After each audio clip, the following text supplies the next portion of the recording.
The year was 2025, and the game called Shen had been announced, a game so revolutionary that its power could be brought to reality, which naturally ended up causing a series of catastrophic events and countless disasters that transformed the world. And it was in this scenario that Qin Feng, who was about to reach the peak of his power, ended up being betrayed by the very person he trusted the most, something he never imagined could happen. Although he had fallen, the divine equipment he had received gave him a unique chance to start again. And this time he vowed that he would choose a completely different path, deciding to awaken in the middle of the darkness, to strengthen himself alone without relying on anyone, moving silently through the shadows, becoming the very shadow that no one could stop. In front of him, everything was destroyed. The scene was a real battlefield ravaged by a violent storm, where a woman was watching and commenting that Qin Feng was really powerful, because even though he had suffered the effect of accelerated aging by 100 times, he had still managed to completely clean up the ruins of the ancient god. But his real goal was to take possession of the legendary artifact known as the Eye of Judgment. Qin Feng, even badly injured, asked the reason for that betrayal, and with deep sorrow realized that the person standing in front of him was his own adopted sister, Qin Xiaoyu, who coldly replied that he had never been her real brother, as he was just an insignificant child her parents had adopted, and that they didn't even share the same blood, questioning how he still dared to call her his sister. While Qin Feng was still trying to understand the betrayal, Song Fei, Qin Xiaoyu's ally, approached and added that this was not the way to treat someone who had helped so much, but he still made it clear that the whole situation had been extremely useful, because without Qin Feng,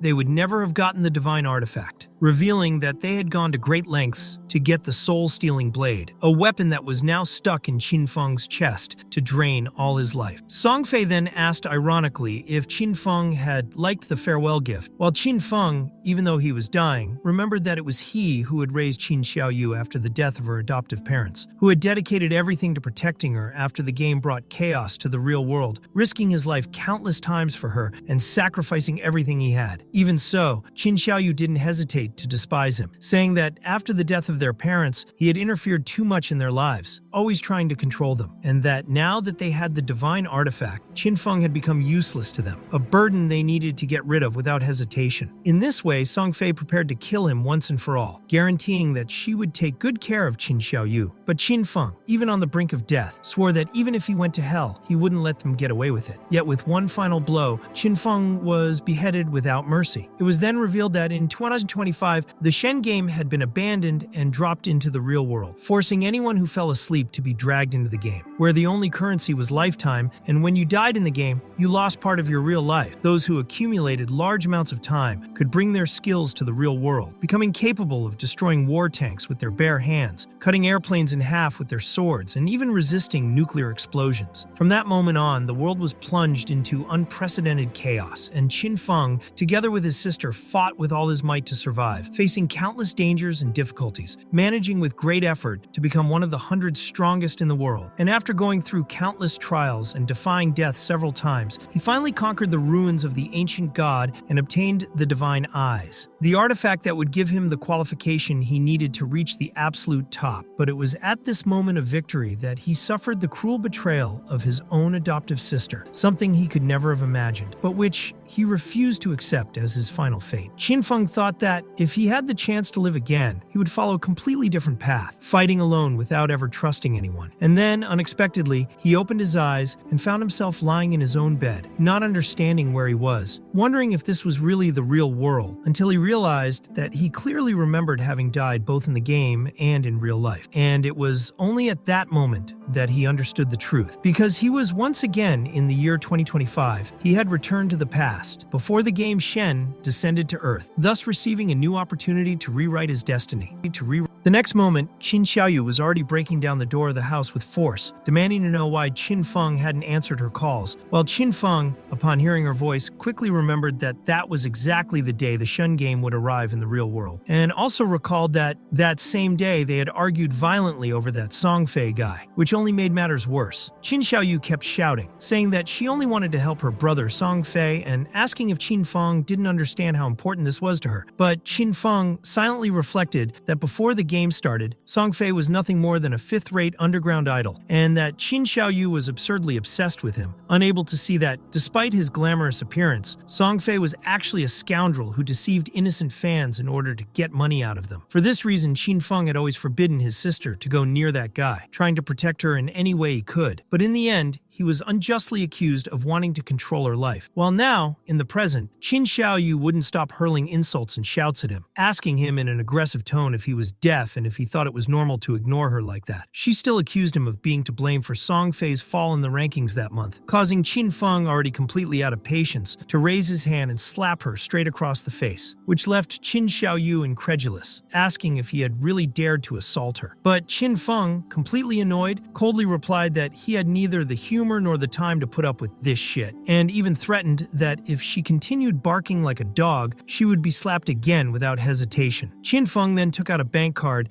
and threw it at her head, explaining that this was the money his parents had left him before they died, money he had never touched or used for himself, and now she could spend it as she pleased, making it clear that, for the sake of their parents, he wouldn't stoop to her level, but that if she insisted on this behavior, she wouldn't even be considered his sister anymore. Naturally, Qin Xiaoyu began to cry copiously after that, while Qin Feng, looking at her, thought that in his past life he had always protected Qin Xiaoyu in every possible situation, sacrificing countless opportunities and losing valuable treasures, dangerous dungeons, and unique chances just to save or help her. But now, with a new life before him, Qin Feng wondered how far he could get without carrying that burden on his back. Without any more hesitation, Qin Feng took sleeping pills, determined to use all the knowledge he had acquired about the game to get ahead of everyone this time, and with cold determination thought that Qin Xiaoyu would no longer be in his way, and that Songfei would have his fate sealed, as he would mercilessly rip his head off himself. Soon afterwards, Qin Feng fell asleep and entered the world of the game, appearing in the huge career selection hall, where he clearly remembered that, in his first life, he had felt nervous and insecure when faced with choices, but now, with his past experience, he knew exactly what he wanted to do. In his previous life, he had chosen the warrior class, a decision made only to protect Qin Xiaoyu, recognizing that although warriors were strong, that class never really suited him. But now, free of any weight or responsibility, Qin Feng knew that he needed mobility, agility, and quick reactions, and so he chose the assassin class without hesitation. At the same moment, the system detected the presence of the Eye of Judgment in his inventory and announced that the artifact had been activated automatically, granting him the highest rank and talent possible, which left Qin Feng relieved, as it proved that the Eye of Judgment really did recognize its true master, even after death and rebirth, completely ignoring the fact that it had been stolen in the past life. However, before he could act, mysterious shadows hit his chest and crossed his entire body, causing the system to congratulate him on achieving a hidden profession, a secret specialization that few had access to, transforming Qin Feng completely and giving him an even more terrifying power. Now, Qin Feng had become the Shadows, the most powerful secret profession in the entire tree of assassins, something that was completely different from his old life as a warrior. And just by assuming this shadowy form, he already felt an absurd power flowing through his body, a power that this time he would use exclusively to walk his own path without mercy and without regrets. Qin Feng thought that, in theory, any player who entered the game would have a small chance of getting a hidden profession. But thanks to the authority of judgment he possessed, he had received this opportunity for free, without having to rely on luck like the others, and the Eye of Judgment had not yet shown all its true power, because as the protagonist of that new future, Qin Feng knew that he would receive even greater benefits over time. The authority of judgment was considered the most genuine and ancient of all the primal authorities in the universe, a power that surpassed the rules of the game and even the cosmic order itself, something so great that he could not yet fully activate it, since he did not yet possess his divinity. But even so, the passive effects of this authority already worked at decisive moments without him having to make a conscious effort. Qin Feng reflected that,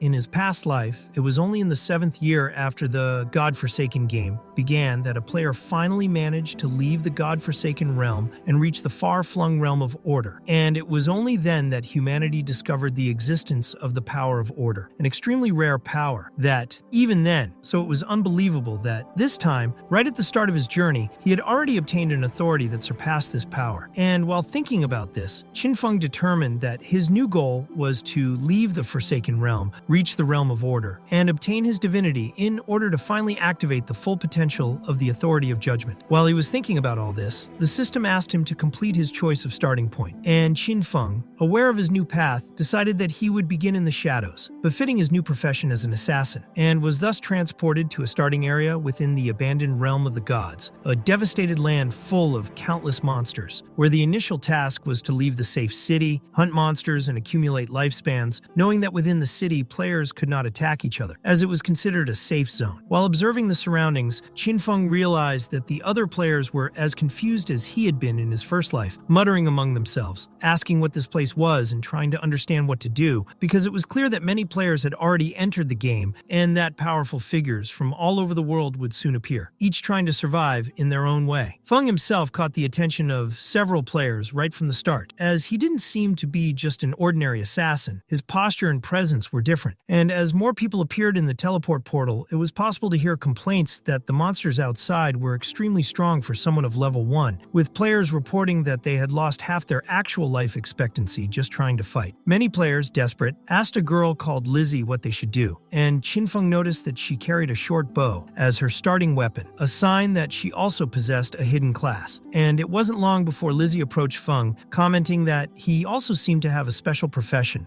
and sensing the danger outside, offered him the opportunity to join her group, claiming that together they might have a better chance of survival, since they had experience. Qin Feng refused without hesitation, stating that there was no need, as in his mind he despised the supposed experience of that group, since the only thing they seemed to have was experience of being defeated, something he knew all too well, and immediately Lizzie's group became angry, accusing him of arrogance and predicting that he would soon return to the city auctioning off his equipment after being killed by some monster. Among the group, eyes wondered aloud what exactly the shadow profession was and insinuated that Qin Feng was just playing macho, but then suggested that everyone follow Feng from afar, as they could learn useful information about the monsters, or at the very least, watch him die a humiliating death. While Qin Feng advanced alone into the dangerous areas, Lizzie and her group discreetly pursued him, worried that that direction was extremely risky, since, with years of gaming experience, Lizzie knew that entering unknown terrain alone was the quickest way to death, especially considering that the first monster in that village had massacred her entire group minutes ago. One of the people in the group commented that Qin Feng was carrying a dagger, similar to a small sword, and the group's assassin observed that he must therefore be quite fast, noting also that Feng's clothing was different from what everyone else was wearing, further reinforcing the impression that he possessed an extremely rare class. Lizzie thought that this shadow profession must be extremely special, and even without understanding all the details, she knew that players as confident as Qin Feng didn't appear for nothing. But while she was still pondering, Qin Feng, who seemed oblivious to everything, suddenly looked back with a penetrating gaze, making Lizzie wonder, startled, if they had been noticed. Before they could make any move, Qin Feng activated Dark Stealth and, in front of everyone's wide eyes, simply disappeared as if he had dissolved into thin air, leaving behind only the silence and confusion of those watching him. For this was no ordinary assassin's skill, it was something far beyond what anyone there had ever witnessed, and everyone was struck by the fact that, in the blink of an eye, Qin Feng had become unreachable. While some were still commenting on whether it was really possible that Qin Feng had turned invisible, Lisa suggested that the group head back to the city, remembering that they had already died in that area before and couldn't afford to lose even more life so early in the game, especially in such a hostile and unfamiliar environment. It was explained that the stealth ability of the Shadow class allowed the user to become completely invisible for a certain period of time, but that attacking canceled the effect immediately, although the first blow delivered immediately after coming out of stealth dealt extraordinarily more damage than normal, working in a similar way to classic stealth techniques such as that of the Chaco character in other well-known games. As he walked along hidden, Qin Feng wondered if no one was really able to see him, confirming that, as expected, the Shadow class was extraordinary, for while the stealth of an ordinary entry-level assassin could easily be detected by other players or attentive monsters, the Shadow profession possessed a unique passive ability called Mastery of Stealth, which made its presence absolutely undetectable to both players and monsters at the start of the game, giving it an absolute advantage at this early stage. Qin Feng thought that that group of players was too naive and foolish, because the initial city didn't offer any kind of significant resource to strengthen a player. It was just a temporary shelter in this cruel, godforsaken game, where weak players were nothing more than prey for the monsters that prowled the outside areas, ready to devour them mercilessly. As time passed, Qin Feng felt that his stealth was running out, because at that level the duration of the skill was still short, although fortunately Unfortunately, the recharge time to be able to reuse it was quite low, allowing him to use the technique quite often in quick combats. When he opened his character sheet, Qin Feng saw that he was a level 1 player of the Shadow class, with 75 years of available lifetime, and that his initial attributes were as follows: Strength 10 plus 3 additional points, Constitution 10 plus 3 additional points, Agility 10 plus 8 additional points, and Spirit 10 plus 5 additional points. Qin Feng mentally commented that all classes started with 10 points in each base attribute, but that depending on the class chosen, they received specific bonuses. And he remembered that in his past life, when he chose to be a warrior, his bonuses were 3 points in Strength and 3 points in Constitution, whereas now,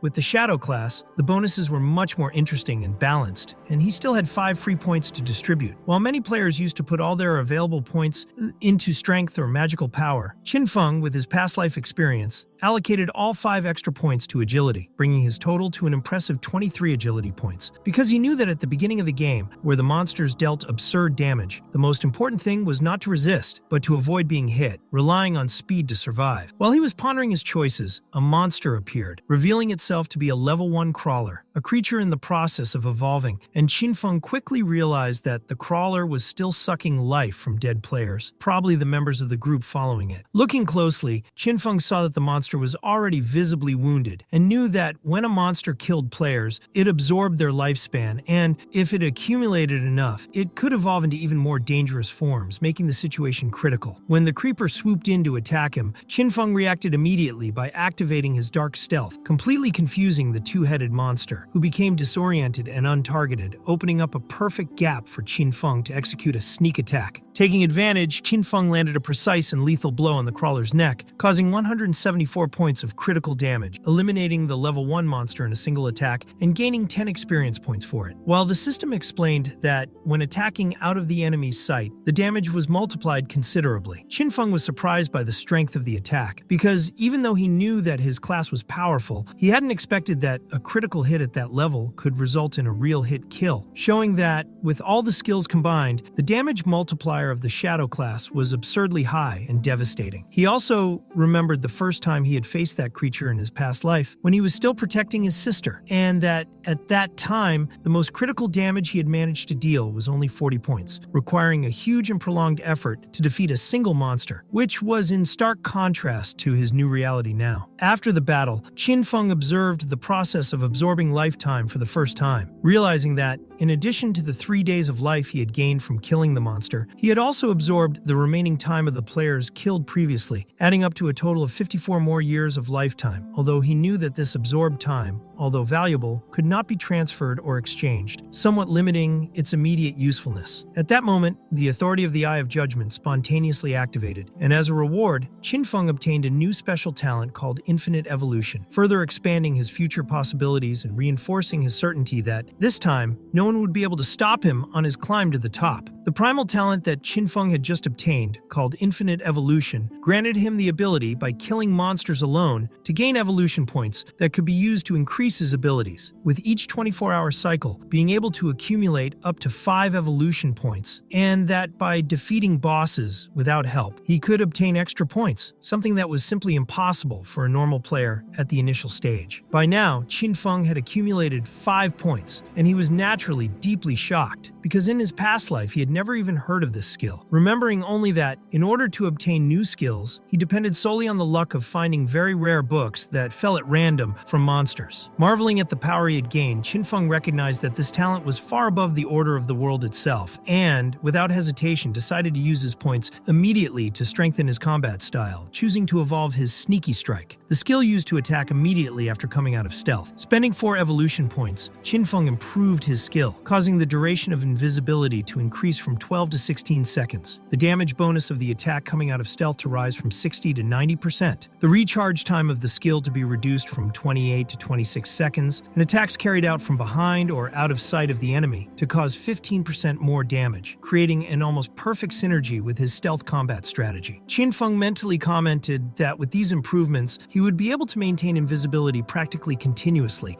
which would allow him to eliminate entry-level monsters with a single critical hit, even if they were full of life, something that not even in his most optimistic dreams would he have believed in his past life. As he finished adjusting his skills, a few people appeared in the area, commenting to each other that the game seemed very easy, as there was even a lone player killing monsters like it was nothing. And among them, a little girl enthusiastically stated that, with muscles as big as those of the knight accompanying her, it would be possible to do the same, to which the knight smilingly replied that he would protect the girl at all costs. However, while everyone was distracted, Qinfeng noticed a dangerous presence above them, noting that there was a creature hiding in a tree. And although the writer approached and asked in a debauched tone if Qinfeng was having difficulties and wanted to be carried by him, Qinfeng simply disappeared back into the shadows without paying any attention to the provocation, making the group believe that he had been intimidated by the writer's muscles. However, soon afterwards, reality set in brutally, as both the knight and the little girl were killed instantly, revealing the real threat, a level 1, bronze-class nourishing spider, which had appeared along with several smaller spiders under its command. But Qinfeng knew that this boss was not something a novice could face, as the nourishing spider had at least 1,600 life points, and was still leading a small horde of offspring. But he also recognized that it was the perfect opportunity to test how strong he had become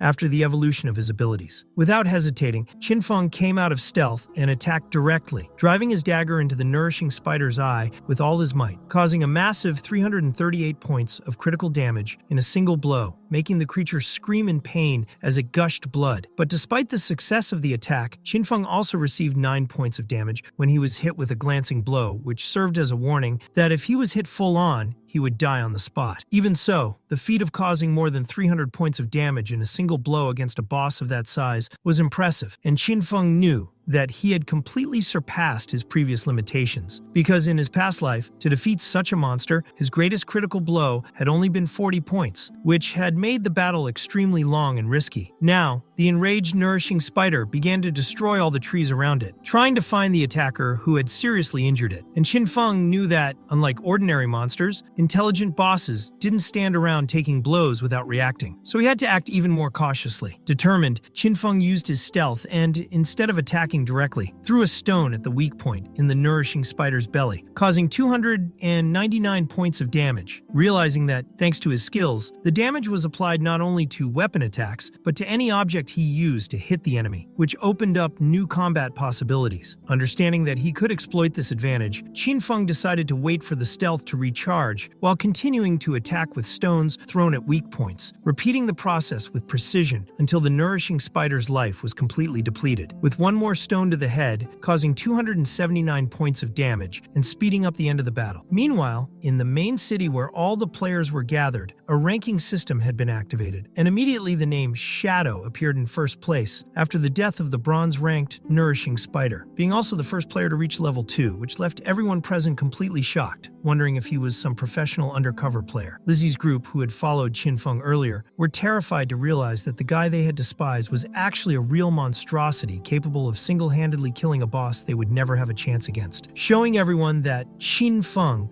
now known as Shadow, had started his journey to the top in an overwhelming way. The warrior from before, still surprised, asked if Qinfeng had really managed to kill the nourishing spider, along with all the little spiders that accompanied it, while the little girl next to him wondered if he was the same killer they had seen before. And while they were talking, Qinfeng, now called Shadow in the game world, was receiving 300 experience points, reaching level 2 and also gaining 2 evolution points and 1 reputation point, which marked his steady progress in the new world. Although he was pleased with his progress, Qinfeng reflected that, unfortunately, when he killed the main spider, all the smaller spiders died together, which prevented him from gaining even more experience, because if he had eliminated the smaller ones first, he would have accumulated many more points efficiently, a mistake he made a mental note of so as not to repeat in the future. In addition, he received 46 days of exchangeable lifespan, a skill book called Greedy Hand, and a new weapon, a corrosive dagger that granted 35 attack and 4 additional points of agility, items that left him extremely satisfied, especially intrigued by the newly acquired skill, because Greedy Hand gave him a 20% chance of obtaining additional rewards when killing monsters, which meant an increasingly rapid growth in power. Qinfeng reflected that he would never have expected such a powerful skill to be in the hands of a creature of that level, and that, But, thinking in the long term, this skill would be extremely valuable for the late game, because the more powerful the monster defeated, the greater the extra rewards it could earn, becoming a growth multiplier far above average. Even knowing that the activation rate was still only 20%, Qinfeng was beginning to plan to use his evolution points to improve this skill, because if he managed to raise the chance to 100%, he could guarantee twice as many rewards in every battle. Something simply insane in terms of progression. Meanwhile, in the real world, at the school where Qin Xiaoyu was studying, her friend was asking if she was going to call her brother and apologize, remembering that they had both missed the test the day before, precisely to help Song Fei, which could have really annoyed Qinfeng. Her friend commented that her brother was probably very angry, but Xiao, without any remorse, replied that she hadn't done anything wrong and therefore shouldn't apologize, blaming her own brother for being late, clearly showing her lack of regret and her distorted view of events. Her friend tried to smooth over the situation, saying that at least her brother seemed to care a lot about her, something that, deep down, even caused a certain envy, but Xiao, with a cold expression, replied that this wasn't caring. It was just an attempt to control her life, reaffirming that he wasn't even her real brother, and that, for her, Song Fei was already more than enough to fill that role. Curious, her friend asked what had happened to Xiao's face, and she, lying without hesitation, said that she had tripped and fallen as they approached the classroom, quickly diverting the subject, because in the corridor, a crowd of students was gathered around an unexpected scene. In front of them, a student called Zhang Wei was gradually becoming transparent, as if he were disappearing from the real world, and the frightened students commented that he had only mentioned that he was going to take a nap before entering this strange state, and then added that several similar cases were being reported on the internet, where people who fell asleep ended up slowly disappearing. Xiao's friend, worried, said she would call her parents for help, but Xiao, hardened in her stubbornness, replied that she wouldn't call her brother at all, letting slip in a moment of anger that she would rather he died right away, showing how her feelings were poisoned by Song Fei's influence. Meanwhile, inside the game, Qin Feng, now as Shadow, used his newly won evolution points to increase the level of the Greedy Hand skill, raising it from bronze rank to gold rank, which increased the chance of obtaining additional rewards from 20 to 70%. A gigantic improvement that made all the difference on the battlefield. What's more, by completing the evolution, Qinfeng gained 2 additional evolution points and 46 days of exchangeable lifetime, which he considered a great profit, and he soon realized that he still only needed 3 evolution points to raise the skill to the next level, which would guarantee a 100% chance of doubling the rewards after defeating monsters. With this goal in mind, Qinfeng knew that he needed to speed up the pace of his growth even more, because in the real world, people were already starting to notice the changes that the game was causing, and it was only a matter of time before chaos took over. Equipping the new corrosive dagger, Qinfeng mentally commented that soon everyone would realize that it was possible to use skills and items from the game in real life, which would turn society into a real hell. And in order to extract the skills and equipment from the game, 2 conditions had to be met: reaching level 10 and having enough exchangeable life, which would require him to hunt much more powerful monsters, as defeating weak creatures would not be enough. While advancing in his plans, Qinfeng heard sounds of battle nearby, where a group of players were facing a level 2 bronze-class swift predator, and upon observing closely, he realized that the rumors of his past life were correct. For Meng, a player who would emerge as a legend, had joined a team composed only of people with hidden classes. Meng used a skill called Divine Barrier to protect himself from the predator's attacks, and Qinfeng noticed that his class was Divine Shield Knight, which granted twice the status of a normal warrior, as well as defensive skills that made him almost invincible at the start of the game, while a mage with the special class of Prophet cast powerful fireballs, as her build doubled the power of normal spells, further increasing their destructive potential. Completing the group were an archer of the Sharpshooter class and a priest of the Oracle Priest class, forming a balanced and extremely strong team for the initial stage. But despite all this power, the swift predator continued to quickly dodge all attacks, even managing to break through Meng's divine barrier and causing the archer to comment worriedly that his attacks seemed useless against this creature.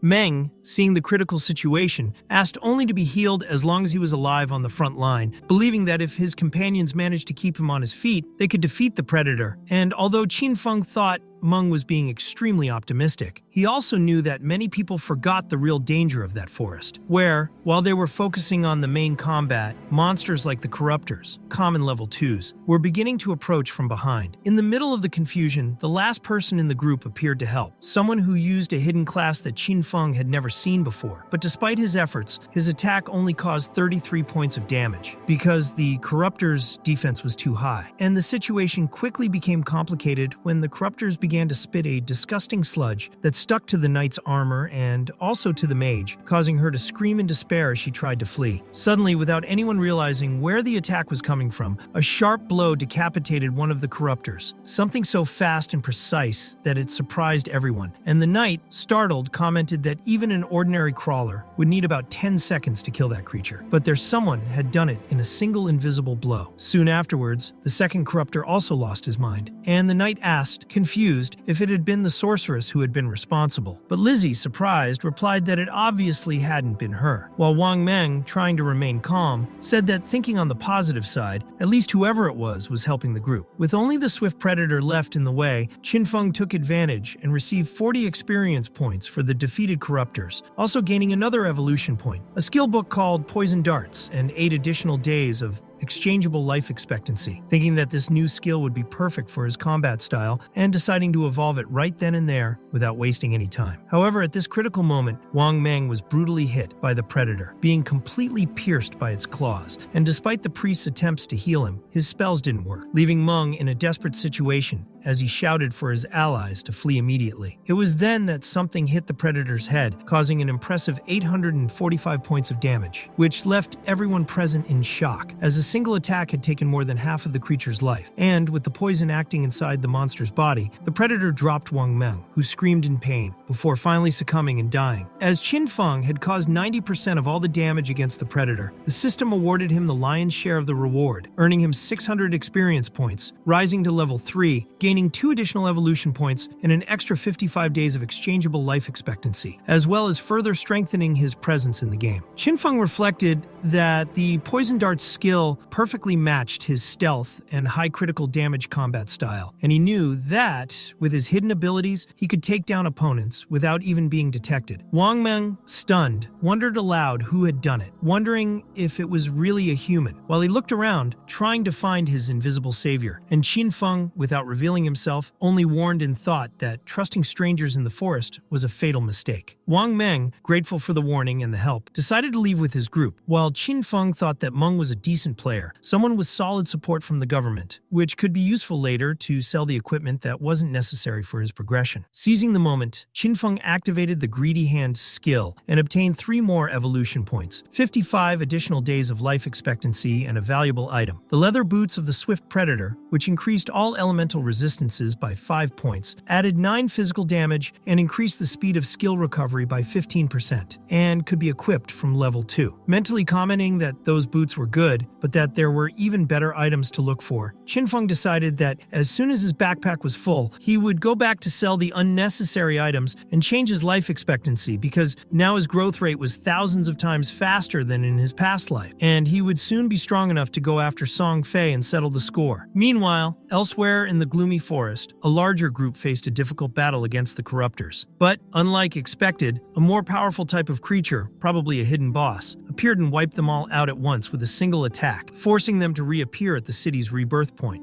There, players commented on the strange phenomenon, saying that the monster appeared just when they had too little life to finish them off, increasing their desperation even more, and that, in order to get out of that hell, they would need to reach at least level 3, but without being able to survive the challenges, it seemed impossible. Some suggested that they should form even larger groups, but others refuted this, saying that they had seen teams of 10 people massacred in the same way, proving that just increasing the number of players would not solve the problem, as real strength was needed to make progress. Among the groups returning to the city was Lizzie's group, who, frustrated, wondered aloud why the game was so difficult, while one of her companions commented that their life expectancy was plummeting rapidly, showing that time was against them. It was then that Lizzie, looking at the leaderboard, realized that the shadow player, Qinfeng, had already reached level 3, something that impressed her with the speed of his progress, leading her to conclude that he must have discovered some special method or hidden trick. Determined, Lizzie proposed that they spread the word that Shadow should help them reach level 3, offering him a reward of 10 million as payment, believing it to be a sum impossible to ignore, and immediately her group began spreading the word to everyone. Meanwhile, Qinfeng continued to advance at his own pace, defeating yet another level 2 corruptor, gaining another 20 experience points and another evolution point, which he used to continue improving his Greedy Hand skill, firmly determined to maximize his rewards and accelerate his growth without depending on anyone. Now, Qin Feng had reached a 160% chance of obtaining loot after defeating enemies, and he also had an additional 20% chance that the items obtained would be of a much higher rank, which made him extremely satisfied because he thought that if he continued to evolve this skill, he could soon reach a 100 or even 200% chance of upgrades, which would make his growth skyrocket compared to the other players. While advancing through the forest, Qin Feng eventually came across a creature known as the Master of Damnation, a bronze-tier boss that consumed large amounts of life expectancy from the victims it encountered. And, observing closely, Feng realized that the monster would soon evolve to silver rank, deducing that this being had already killed many players on that battlefield. Feng mentally commented that encountering this boss was very unlucky at that moment, as his inventory was already completely full, so he decided to mark the location on the map and come back later, planning to clear his inventory and return quickly, as he knew that boss evolution was a time-consuming process, and that he would still have plenty of time to face it before it became an even bigger threat. Meanwhile, in the main city where the players were gathered, everyone was frantically discussing how difficult it would be to get out of that game without reaching level 3, and the name Shadow, now top of the rankings,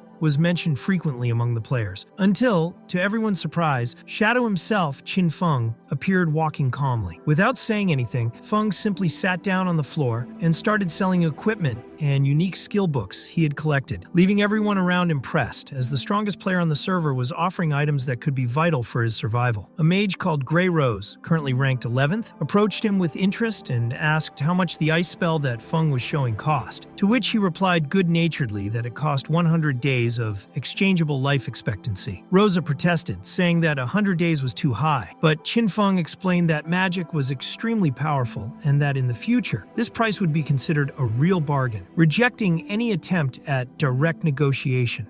When Rosa asked if she could pay with real money, Feng replied that if she had money, she could use it to buy life expectancy within the game and thus make the exchange, as he only accepted exchangeable life expectancy as currency. With no other option, Rosa consulted her group, who, after some discussion, agreed to make the switch, justifying it on the grounds that with such a powerful spell, they could reach level 3 more quickly, something that, at that moment, was an absolute priority for everyone. Feng reflected that Rosa's group must have already killed between 30 and 40 crawlers to be at level 2, which explained their good performance, but he knew that they were far from reaching their own growth rate.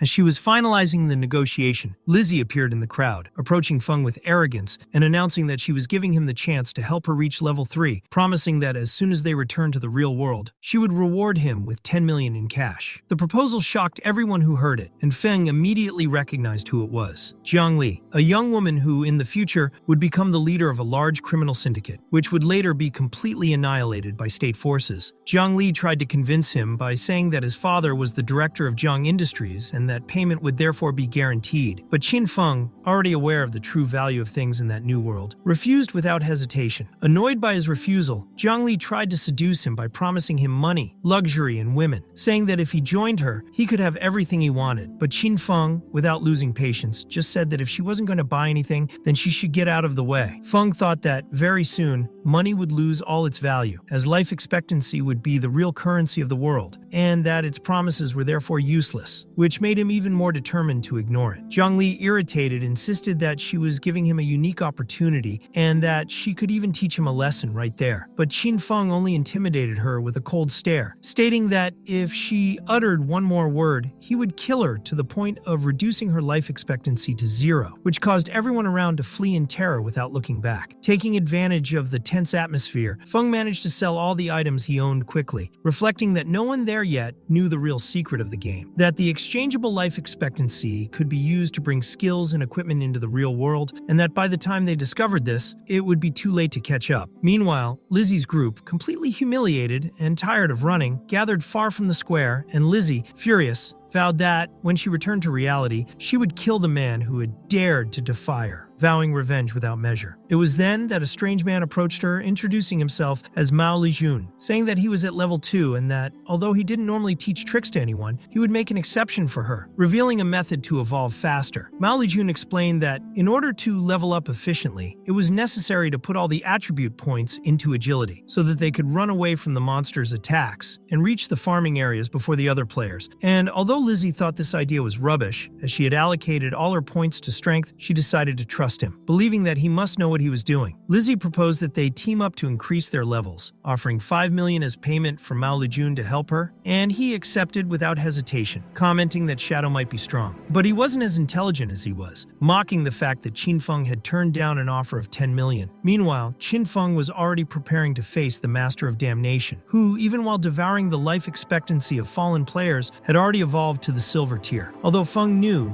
that it would still take 7 to 8 hours for that boss to reach the gold tier, which gave him enough time to organize his strategy and defeat him in his current form. As soon as he found the Master of Damnation, Qin Feng didn't hesitate, and, coming out of stealth, launched his poison darts directly at the boss's forehead, causing 659 points of damage on impact, while the poison spread and caused a further 219 points of damage per second, taking advantage of the gap to disappear back into the shadows. The enraged Curse Master responded by charging a devastating skill that hit the entire surrounding area, destroying trees, rocks, and the nearby terrain, forcing Feng to move quickly to avoid being hit, thinking that the boss's life was at least 2 or 3 times that of a normal bronze tier boss, which meant that it would take 2 or 3 more similar attacks to defeat him. During the destruction caused by the area skill, Feng was almost caught by one of the collateral blows and quickly analyzed that the Master of Damnation was clearly a mage-type boss, specializing in area skills that caused enormous amounts of damage, which forced Feng to launch his attacks and immediately get out of the enemy's reach so as not to be annihilated. Although the Curse Master couldn't see Feng directly, he seemed to have a vague idea of where he was hiding, and Qin Feng knew that the time between him coming out of stealth and being able to activate it again was his most vulnerable moment, so he needed to act with absolute precision. When the boss finished its attack of fury, Feng took advantage of the moment of vulnerability, activated stealth again, and hit another poison dart, causing another 659 points of damage and increasing the boss's vulnerability to the poison, which suffered even more continuous damage, forcing the creature to flee in panic through the forest. As intelligent bosses, when suffering a lot of damage, tried to escape to survive. Feng thought that resistance was pointless, as it was only a matter of time before the boss died, so, approaching with speed and precision, he came out of stealth and plunged his dagger straight into the Curse Master's head, ending the battle. As a reward, Qin Feng received 10,000 experience points, reaching level 5 directly, also gaining 4 evolution points and 124 days of exchangeable life expectancy, incredulous at the fact that he had risen 2 levels in one go, a rise that, in his previous life, would have taken him weeks to achieve. Immediately using the Greedy Hand skill, Qin Feng activated the doubling bonus and obtained another 8 evolution points and 248 days of additional life expectancy, adding up to a total of 12 evolution points and 372 days of life expectancy gained from that battle alone, as well as promoting one of the items dropped from the silver tier to the gold tier. Feng thought, half in shock, that it seemed like the protagonist of this life was getting everything handed to him, thinking that although the work wasn't bad, the ease with which he was achieving everything was almost unbelievable. On the battlefield, Qin Feng noticed that the Master of Damnation had dropped 7 or 8 valuable rewards, and as his inventory only held 10 items, he mentally commented that it was good that each one was worth it, as he couldn't carry everything he wanted. Looking at the rewards, he was completely shocked by the quality of one of the items, recognizing that this one in particular was truly exceptional. And meanwhile, new players were returning through the portal to the main city. Wang Meng's group excitedly commented on how much more powerful they had become after getting new skills and equipment, finally reaching level 3, and Grey Rose regretted not adding Shadow as a friend, recognizing his importance. When they checked the rankings, they were surprised to see that Shadow, i.e. Qin Feng, was already at level 5, a gigantic leap that could only be explained by the defeat of an incredibly powerful boss, leaving everyone in absolute shock at the difference in power. Wang Meng, trying to stay focused, said that they shouldn't worry about that now, because the most important thing was to get back to the real world to tell their families and friends about everything that was going on. And so the group returned successfully. Upon waking up in real life, Wang Meng opened his eyes in his bed, surrounded by members of a police battalion who were extremely excited about his return, quickly calling the others to witness his recovery, creating an atmosphere of relief and celebration. Later, back at the police station, Wang Meng gave a full report on the events that took place in the godforsaken game, explaining that there were several people with special hidden classes, and that one of them, called Shadow, had been instrumental in saving them, detailing that, at the time, Shadow was only at level 3, but that shortly afterwards, he had suddenly jumped to level 5, which impressed everyone present. The police captain commented that the growth was really remarkable and asked if Shadow could be a professional player, to which Wang Meng replied that Qin Feng had probably killed a very powerful boss to get that absurd amount of experience in such a short time. Another policeman asked why, according to reports, Shadow had not yet returned to reality, suggesting that perhaps he had no family waiting for him, while a woman on the team speculated that he might be a transmigrant, as orphans with this profile often became strong very quickly. However, the captain interrupted the jokes, saying that this was no time for manhwa's inspired jokes and that they needed to treat the situation seriously, stressing that the information brought by Wang Meng was extremely valuable and should be analyzed and released to the public with caution to reassure the families of the people still asleep. Finally, the officers commented that the phenomenon of the game was beyond current human understanding and that it was necessary to consider paranormal possibilities.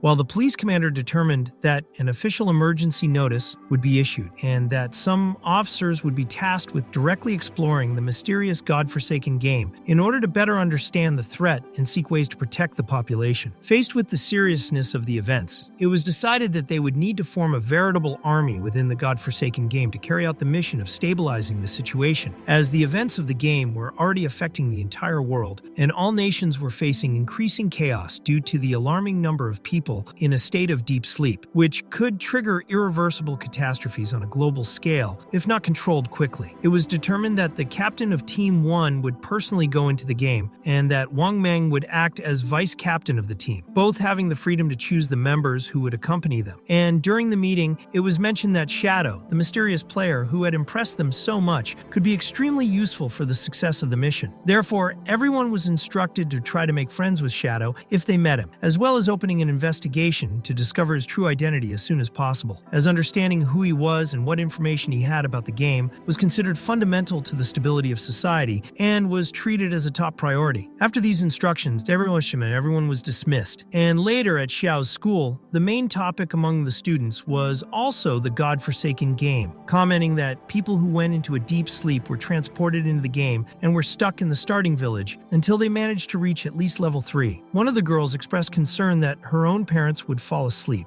and, without any experience of games, would lose their way and put themselves at risk, while another said that, if necessary, they could go in and save them themselves. Meanwhile, Xiao was thoughtfully annoyed that Qin Feng hadn't sent any messages, convinced that he was too arrogant to apologize, remembering that even when she got angry, he always tried to calm her down without hitting back, unlike now when he had mercilessly assaulted her. Xiao bitterly remembered that not even her parents had laid a finger on her, and yet Qin Feng had dared to do so, deciding that even if he apologized 1,000 times, she would never forgive him, although deep down, she felt comforted by the fact that she had seen Songfei the day before, thinking that it had been worth any sacrifice. While she was lost in these memories, Zhao saw something on her cell phone that made her excited. Songfei would soon be joining the game too, and she thought that if she did the same, she could meet him inside. Determined, Zhao decided to ask Zhang Wei how he had managed to reach level 3 so quickly, sending him a message. And Zhang Wei, deluded by the opportunity to get close to one of the school's goddesses, promptly replied that the secret was to put all the available points into agility. Xiao wondered if this was suitable for magic classes, to which Zhang Wei assured her that it was, explaining that agility helped her cast spells more quickly, and that if she still couldn't win on her own, she could rely on level 5 players who created teleportation formations to rescue newcomers from the starting village. Happy with the answer, Xiao celebrated in silence, determined to show Qin Feng that she could surpass him in everything and make him swallow his pride, while at the same moment, her brother was in another corner of the world, analyzing the new equipment he had acquired. Among the treasures obtained, Qin Feng found the gold-level cursed ring,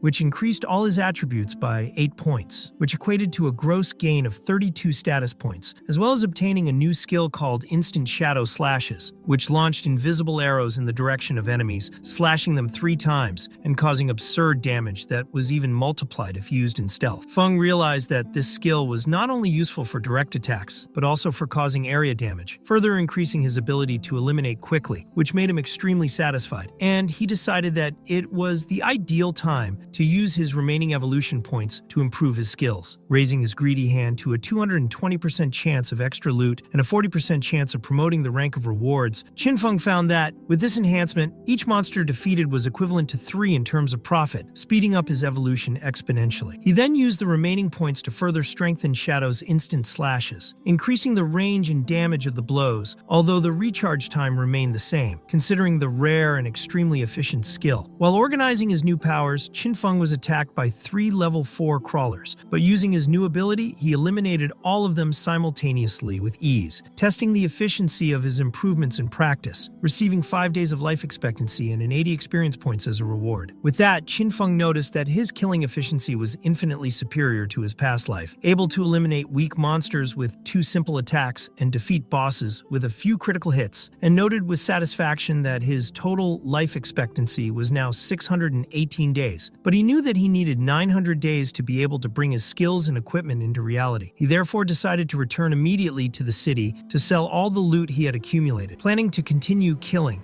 until he reached level 10 and began the real transition to the real world, where his power would make all the difference. Later, back in the forest, Qinfeng watched discreetly as Mao Lijun talked to Lizzie, who had finally reached level 3, with Mao demanding payment as agreed. Lizzie arrogantly assured him that the change was nothing to her and promised that she would make the transfer as soon as she returned to the real world. She also offered to buy days of life expectancy for 10,000 each, suggesting that she could get rich quickly at the expense of others if she continued doing business like that, while Qinfeng, from afar, just watched and prepared to take the next step in his climb to the top. Mao Lijun, satisfied, replied that there was nothing wrong with waiting, and commented to himself that it was clear that Shadow had been a complete idiot for not accepting Lizzie's proposal because, according to his logic, turning life expectancy into real money was a unique opportunity that only a true genius could realize, convinced that he was far ahead of the other players. Meanwhile, Qinfeng, unconcerned with other people's conversations, was in the city, activating a teleportation formation, taking advantage of the fact that he had reached level 5,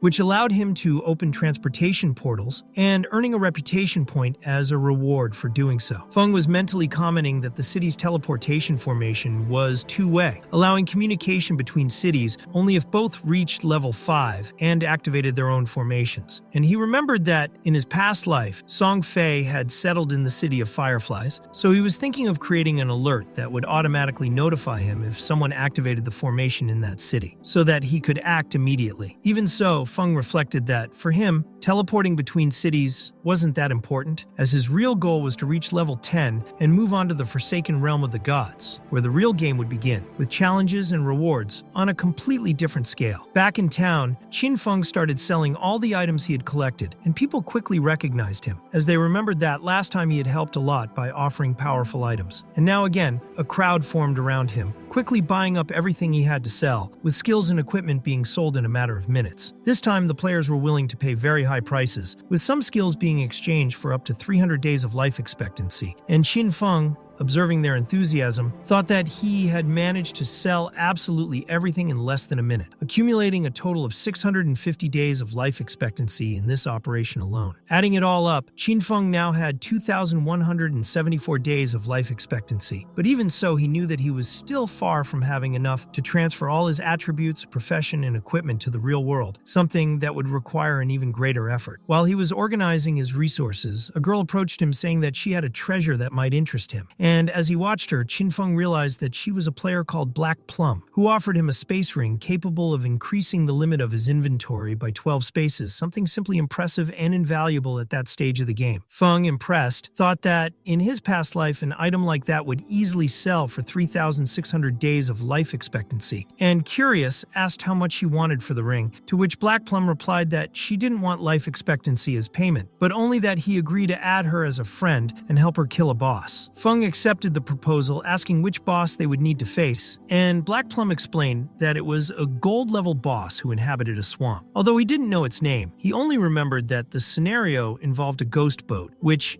immediately made Qin Feng think of the rumors from his past life, where the ghost boatman was fiercely contested by all players due to the very rare equipment he dropped. Taking a closer look at Black Plum, Qin Feng deduced that she might be that player known as Pei Shi Koi from his past life, famous for finding rare treasures and bosses just by wandering around in nature, a gift that many thought was just hearsay, but which he now saw with his own eyes was real. Curious, Qin Feng asked how she had found that boss, and Black Plum explained that after finishing her offline meal, she had wanted to get into the game quickly to level up with her friends, but as they were at very low levels, she decided to go for a walk on her own and ended up spotting the boss under a cliff. Feng reflected that, in his past life, rumors said that Wang Meng's group had a member with the so-called carp physique who was lucky enough to find secret locations and hidden bosses without any planning, and now he understood that this player was probably the source of this legend. Black Plum, noticing that Feng was staring at her, asked why, but he disguised it by saying that he was just thinking out loud, although at that moment a hidden messenger had overheard the conversation and rushed to report to his boss that he had found the girl and that Shadow had taken her out of the city, prompting the boss to comment sarcastically that a brat like him couldn't resist a girl and ordering his entire group to be prepared to capture them. Qin Feng then proposed to Black Plum that they could fight the boss together, where he would concentrate on causing as much damage as possible to secure the best items and skills, dividing the spoils according to how useful they would be to each of them. Black Plum accepted the proposal, but asked for a small additional favor, saying that if Feng sold the equipment to Wang Meng's group or to others, he should give a small discount, and Qin Feng, thinking it was fair, agreed. Black Plum, excited, said that she would let Wang Meng know as soon as they got back, but first she wanted to confirm where they were going, and when she heard that they were already leaving to face the boss, she was completely terrified, saying that she was only a mage and couldn't withstand the attacks of that powerful boss. However, Qin Feng calmly replied that she didn't need to worry, as he alone was enough to defeat the boss, and that she just needed to watch, which left her even more shocked, thinking that it was absurd for a single person to believe that they could defeat a gold-level boss on their own. Before she could reply, Qin Feng activated his stealth and disappeared before her eyes, and the group of enemies chasing them, thinking that he had run away and abandoned Black Plum, decided to attack immediately, but to their surprise, Qin Feng was just waiting for the right moment. As soon as they approached, Qin Feng activated his instant shadow slash's skill and eliminated all the opponents in one fell swoop, showing that his confidence in himself was not arrogance, but pure and absolute ability. After eliminating 5 players in one go, Qin Feng realized that he had only received 12 days of life expectancy in total, mentally commenting that they were so poor that it seemed as if he had only killed 2 ordinary crawlers, showing total contempt for the strength of that insignificant group. Black Plum, still trying to understand the situation, asked where he had gone, and Qin Feng calmly replied that he had realized they were being followed and had therefore eliminated them all quickly, while Black Plum, a little embarrassed, said she thought he had simply gone to urinate in the woods, taking the opportunity to ask if it was true that he could become invisible like that and kill players so easily. She jokingly asked if he could even go potty in the forest while remaining invisible. But Qin Feng, ignoring her teasing, just asked her to take him to the boss right away, as time was precious. Meanwhile, in the main city, a new player was entering the game, Xiao, who was impressed by the realism of the environment, although she noticed that she didn't feel pain even when she was hurt, and commented to herself that she had obtained a hidden class called Sacrifice, believing that this class would be more powerful than anything her brother had achieved, and that it could certainly help her get even closer to Song Fei. Xiao thought that perhaps Qin Feng knew about this secret attribute, but she was convinced that even though he always cared about her, when she needed him most, he wasn't there to help her, and she told herself that she didn't care, because now she could count on Wang Meng, who had promised to help her. Soon after, when she met Wang Meng, Xiao saw the player rankings and was shocked to realize that Shadow was already at level 6, commenting that Wang Meng bragged about being at level 3, but that the real professional was that Shadow, and she began to wonder how she could meet this extraordinary person. Elsewhere in the city, a group of players were bemoaning the lack of support from a healer, saying that they couldn't go on hunting monsters and bosses without proper healing, when Xiao approached, saying that she had a hidden class that allowed healing, immediately gaining their attention. Meanwhile, on the cliff, Qin Feng was carefully analyzing the scene before him, confirming that the boss really was the gold-level ghost boatman, and instructing Black Plum to hide well, as he would be dealing with this challenge alone. The system then notified that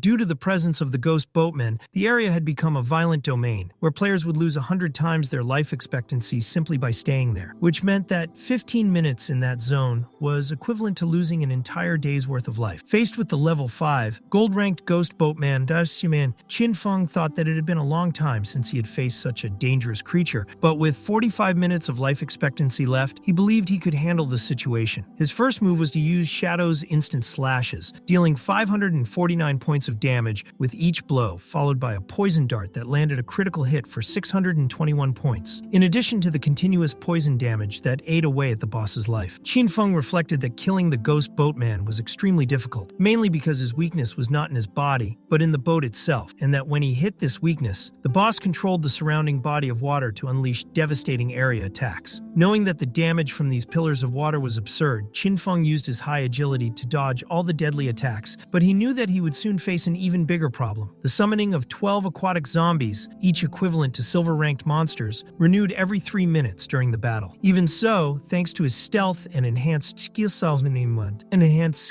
Qin Feng eliminated all the zombies with his instant cuts, keeping control of the situation while Black Plum, watching from afar, was increasingly impressed by the supernatural strength and skill that this lone assassin displayed. Qin Feng, via chat, warned Black Plum that he would soon die, leaving her extremely surprised, because until that moment he had seemed invincible, but he knew what was coming. When the ghost boatman reached half his life, he would launch an area attack using Cursed Souls, paralyzing all players in range for 5 seconds, more than enough time to cause instant deaths. As predicted, when he was hit by the skill, Qin Feng died, losing 326 days of non-exchangeable life expectancy and 1,087 days of exchangeable life expectancy, while the group of criminals who had tried to ambush him celebrated from a distance, believing that they would now be able to steal all his loot. However, when that same group stepped into the ghost boatman's violent domain, they were killed instantly without any chance of reaction, being sent back to the city, confused and terrified by the boss's absurd strength. Meanwhile, Qin Feng, already revived, was quietly collecting all the life expectancy orbs left behind, taking advantage of his enemy's recklessness to recover much of what he had lost. Intrigued by the number of orbs, Qin Feng asked Black Plum why so many were scattered around, and she explained that the group he had killed earlier had returned to try to kill him and steal his life expectancy, but had ended up being eliminated by the boss himself, serving as a source of additional resources for him. Qin Feng quickly realized that he had underestimated the strength of the ghost boatman, because in his past life he had seen many people suffer at the hands of this creature, even more so considering that it was a gold-ranked boss with many dangerous abilities and an absurd amount of life, and as much as he knew it would be difficult, he decided that even with half of the boss's life remaining, he would not back down and would continue fighting until the end. Taking advantage of the knowledge he had acquired earlier, Qin Feng threw a poison dart directly at the bell attached to the boat, which provoked the boatman's fury, who immediately began attacking the whole area with even more ferocity. But now, knowing the boss's attack pattern, Qin Feng was able to use his shadow instant slashes to attack directly and reposition himself quickly, avoiding damage. Meanwhile, the group of criminals who had been killed earlier returned to the cliff, and Black Plum, sensing their approach, decided to act to prevent them from causing any more trouble, casting a lightning spell directly over their heads, leaving them charred immediately, which made them even more furious, and caused them to run after her in search of revenge.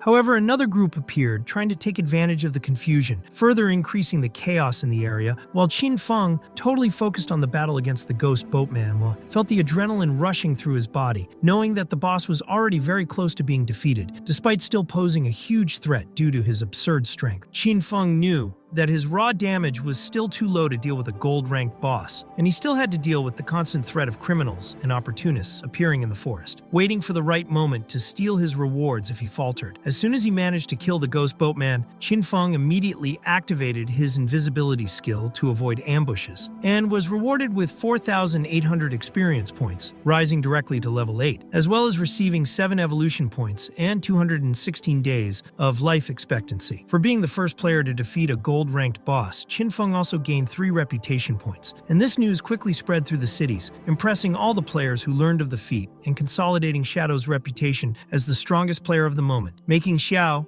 on hearing the news, think that he needed to get closer to him at any cost to achieve his goal of staying by Songfei's side. At the site of the battle, several precious rewards had fallen to the ground, and the group of opportunists were preparing to steal everything using their specific skills, with one archer using a ghostly hawk to reveal any enemies hiding in the area. But even with this skill, Qinfeng's invisibility was so advanced that they were unable to detect him. The archer, finding nothing, commented that Shadow had probably already fled, so the group prepared to loot the spoils. But before they could act, Qinfeng, taking advantage of the moment of carelessness, eliminated all of them instantly using his Shadow Instinct cuts, bringing absolute silence to the battlefield once again. Taking advantage of the situation, Qinfeng used his evolution points to further increase his greedy hand skill, achieving a 100% chance of raising the category of the items, which represented an immense change in the quality of the loot he would win from now on. With the activation of the skill, Qinfeng received 21 evolution points and 648 days of life expectancy, as well as obtaining double the special item Phantom Fire Bell, whose description said that the item would not lose its duration even after death, and had a recharge time of 1,560 seconds, a passive soul-absorbing ability that increased the duration by 20% with each monster killed, and when shaken, immobilized all enemies within 100 meters for 3 seconds, made all the more practical because the two bells only took up one piece of equipment. Meanwhile, Black Plum was shouting for help over the chat, saying that she was trapped on the edge of the cliff, surrounded by enemies on all sides, and Qinfeng, even though he knew she hated being called by that nickname, asked where she was. Desperate, Black Plum looked down and, without much thought, threw herself off the cliff, falling headfirst to the ground and cracking the soil, while one of the criminals commented that she was very determined, and Black Plum, already revived in the city, warned that she no longer needed help, as she had transferred all her life expectancy points to her captain before she died, ensuring that everything was under control. Qinfeng agreed and said that he would then pass on the combined items and skills to her, reflecting that he had been very lucky in that battle, as he had now accumulated 3,115 days of life expectancy and 21 extra evolution points. Knowing that he would need 210 evolution points to raise the greedy hand to the legendary level, which justified the very high cost given the absurd power the skill would achieve, Qinfeng decided that, for the time being, he would leave this evolution for later. He then used his points to further evolve his instant Shadow Slashes skill, significantly increasing the range and damage of his attacks, further strengthening his lethal and stealthy combat style, preparing himself for the even greater challenges to come. In addition to all the improvements he had already achieved, Qinfeng even increased the damage multiplier for attacks carried out while stealthy or invisible. And with this evolution, the damage of his stealth attacks had basically doubled, allowing a single stealth strike to now easily reach 3,000 points of damage. And adding up all the cuts from his instant Shadow Cuts skill, the total damage could easily exceed 7,000 points. Qinfeng had also won many extremely powerful items after the battle against the Ghost Boatman, and even though he shared some of the loot with Black Plum, what he had left was absolutely unprecedented, starting with the Ghost Boatman's double blades, which provided 136% attack, 22% agility, 24% attack speed, and 17% armor penetration, plus the effect that each normal attack counted as 2 blows. Something that, although it wouldn't be used as much now because Qinfeng was concentrating more on skills, in the future, especially in prolonged combat, would be of enormous use due to the synergy with his skill recovery speed. In addition to the blades, Qinfeng also obtained the Ghostly Fire Leather Armor, which granted 25 physical defense, 50 fire resistance, 14 damage blocking, and an additional 419 life points, which made him think that with this protection, most players wouldn't even be able to damage him efficiently. And he also planned to make his armor invisible to keep his body protected without losing the strategic advantage of stealth. In the midst of this preparation, Qinfeng also acquired a new assassin skill called Ghostly Shadow Blur, which gave him a 15% chance of completely dodging a blow, guaranteeing total immunity to the skill's damage if the dodge was activated. And although he remembered that this skill was considered weak in his past life, for him, who could evolve any skill indefinitely, it became an important part of his survival. Determined to finish the business, Qinfeng prepared to return to the city and divide up the spoils that Black Plum deserved, as well as finally taking the promised space ring and selling the rest of the items collected. But as he turned a corner, he came across the group of criminals criminals who had tried to kill him earlier, and instead of confronting him, they began to run desperately. But even so, Qinfeng killed them all quickly, even without gaining anything from it. One of the criminals, in desperation, begged Qinfeng not to kill him, claiming that he had less than a year's life expectancy left in the game, but Qinfeng only asked him if he thought about the consequences when he attacked his innocent victims, and without hesitation, threw a poison dart straight into the criminal's face, killing him in the same instant. Because he had killed so many players, Qinfeng had been given the status of assassin, which meant that if he died, he would lose 75% of his entire life expectancy, but he thought that this wouldn't be a problem because no one there would be strong enough to kill him anyway. Returning to the city,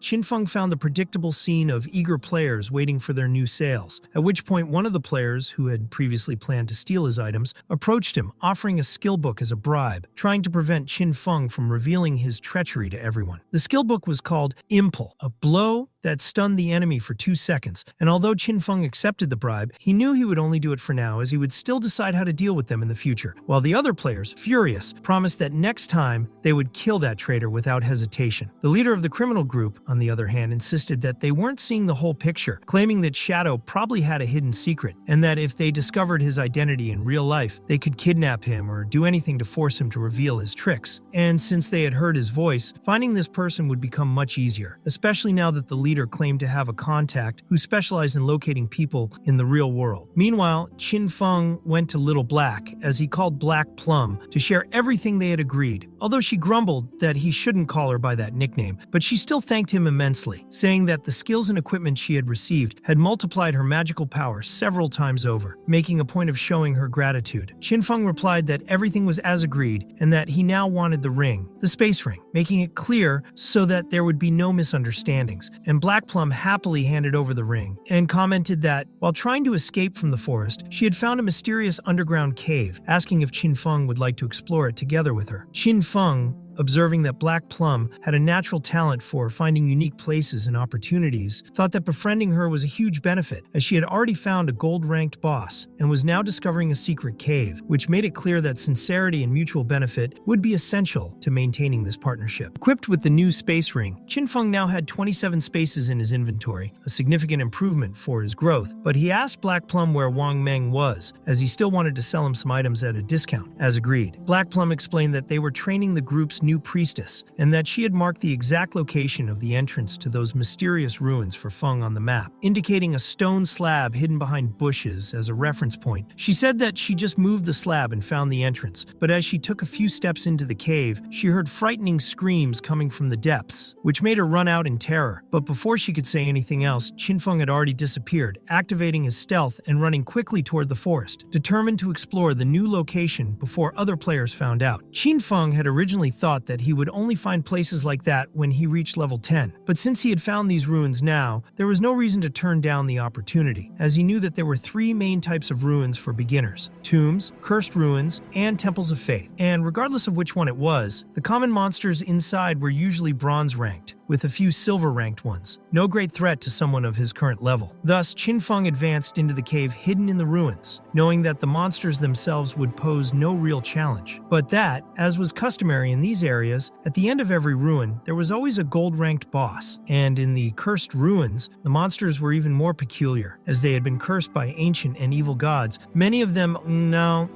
being former humans who had gone mad, or ghosts who continued to wander even after death. Looking closely at the murals on the walls, Qinfeng recognized the place, because it was a temple of faith, a very familiar environment for him, and from the symbolism, he soon deduced that he was in front of the temple of the elder god of judgment, the same place where, in his past life, he had obtained the legendary Eye of Judgment. Meanwhile, in the forest, Wang Meng suffered trying to defeat a predator, being thrown far even with his shield up, while the team pressured Xiao to heal quickly. But Xiao, trembling with fear, didn't know how to use his ability correctly and, without thinking, dropped his staff on the ground, which resulted in everyone's death and a forced return to the main city. Black Plum, trying to defuse the situation, asked the captain if they had already tried to buy new equipment, explaining that Shadow had not yet returned, and the captain replied that they would try again later. But the group's archer exploded in fury, calling Xiao useless, stating that she was worse than the last member of the group. Black Plum tried to argue by saying that it was normal to die a few times in games like that, but the knight pondered that, in just 1 hour, they had already died 3 times in a row, something that was greatly hindering the team's progress. And and to try to solve it, Black Plum suggested that she herself could help, as she now had very strong equipment and skills thanks to Shadow. Wang Meng thought the idea was reasonable and accepted, saying that he would do his best to collaborate, but internally, Black Plum thought that group was completely incompetent and secretly planned that as soon as he had direct and constant contact with Shadow, he would leave them all behind, as he considered most of them to be useless. Meanwhile, Qin Feng continued to explore the Temple of Faith, advancing through the corridors until he came across followers of the level 10, silver-ranked Elder God, monsters that, even with all his strength, he couldn't defeat straight away, as his instant cuts only took about a fifth of their life, showing that they were enemies far above average for beginners. Despite this, the followers didn't attack Qin Feng, even though he had revealed his position, which made him suspect that perhaps, due to the presence of the Eyes of Judgment, they still recognized him as the representative of their god, or perhaps they were simply instinctively obeying a higher authority. Taking advantage of the situation, Qin Feng mentally asked the followers to guide him into the temple, and they began to walk, but on detecting the presence of intruders, the followers fiercely advanced against an invading group, which was precisely the Grey Rose players' group, wiping them all out quickly. Qin Feng, observing from afar, was surprised to see that they had found that spot so soon, but he didn't regret it, as by defeating the group, many days of life expectancy were left behind, which he promptly collected, further increasing his earnings. After confirming that there were no traps or hidden treasures in the area, and even if the two followers obeyed him, Qin Feng killed them in cold blood, securing another 4,000 experience points, rising to level 9, gaining 4 evolution points, and 188 days of life expectancy, as well as multiplying all the gains thanks to his Hand of Greed skill, which left him increasingly impressed with the efficiency of this skill. Among the rewards, Qin Feng obtained a gold-level piece of equipment for assassins, which reduced the recharge time of skills by 20%, increased his agility by 15 points, and even summoned a devoted follower, which he was very pleased about, as the active and passive effect of the item was simply perfect for his stealthy and aggressive style of play. After defeating the bosses and scouring the area, Qin Feng noticed a type of hidden button, and by pressing it, he activated a mechanism that revealed a hidden elevator, which took him to a depth of at least 300 meters below the Temple of Faith. Now, Qin Feng found himself inside a real underground labyrinth, and with his past life experience, he knew that there was a certain chance of finding these labyrinths in ancient ruins, and that these places were full of deadly traps, but as long as he remained attentive and careful, they wouldn't pose much danger to someone like him. The traps, although fatal, could be overcome with intelligence, and Qin Feng was already thinking of using his new ability to summon a devout follower, sending him ahead to activate all the traps before heading off, thus guaranteeing his own safety while he calmly explored the treasures hidden in the depths of the temple. Qin Feng, analyzing his options, decided to use his evolution points to increase his dodging ability, raising the rate from 15% to an impressive 75%,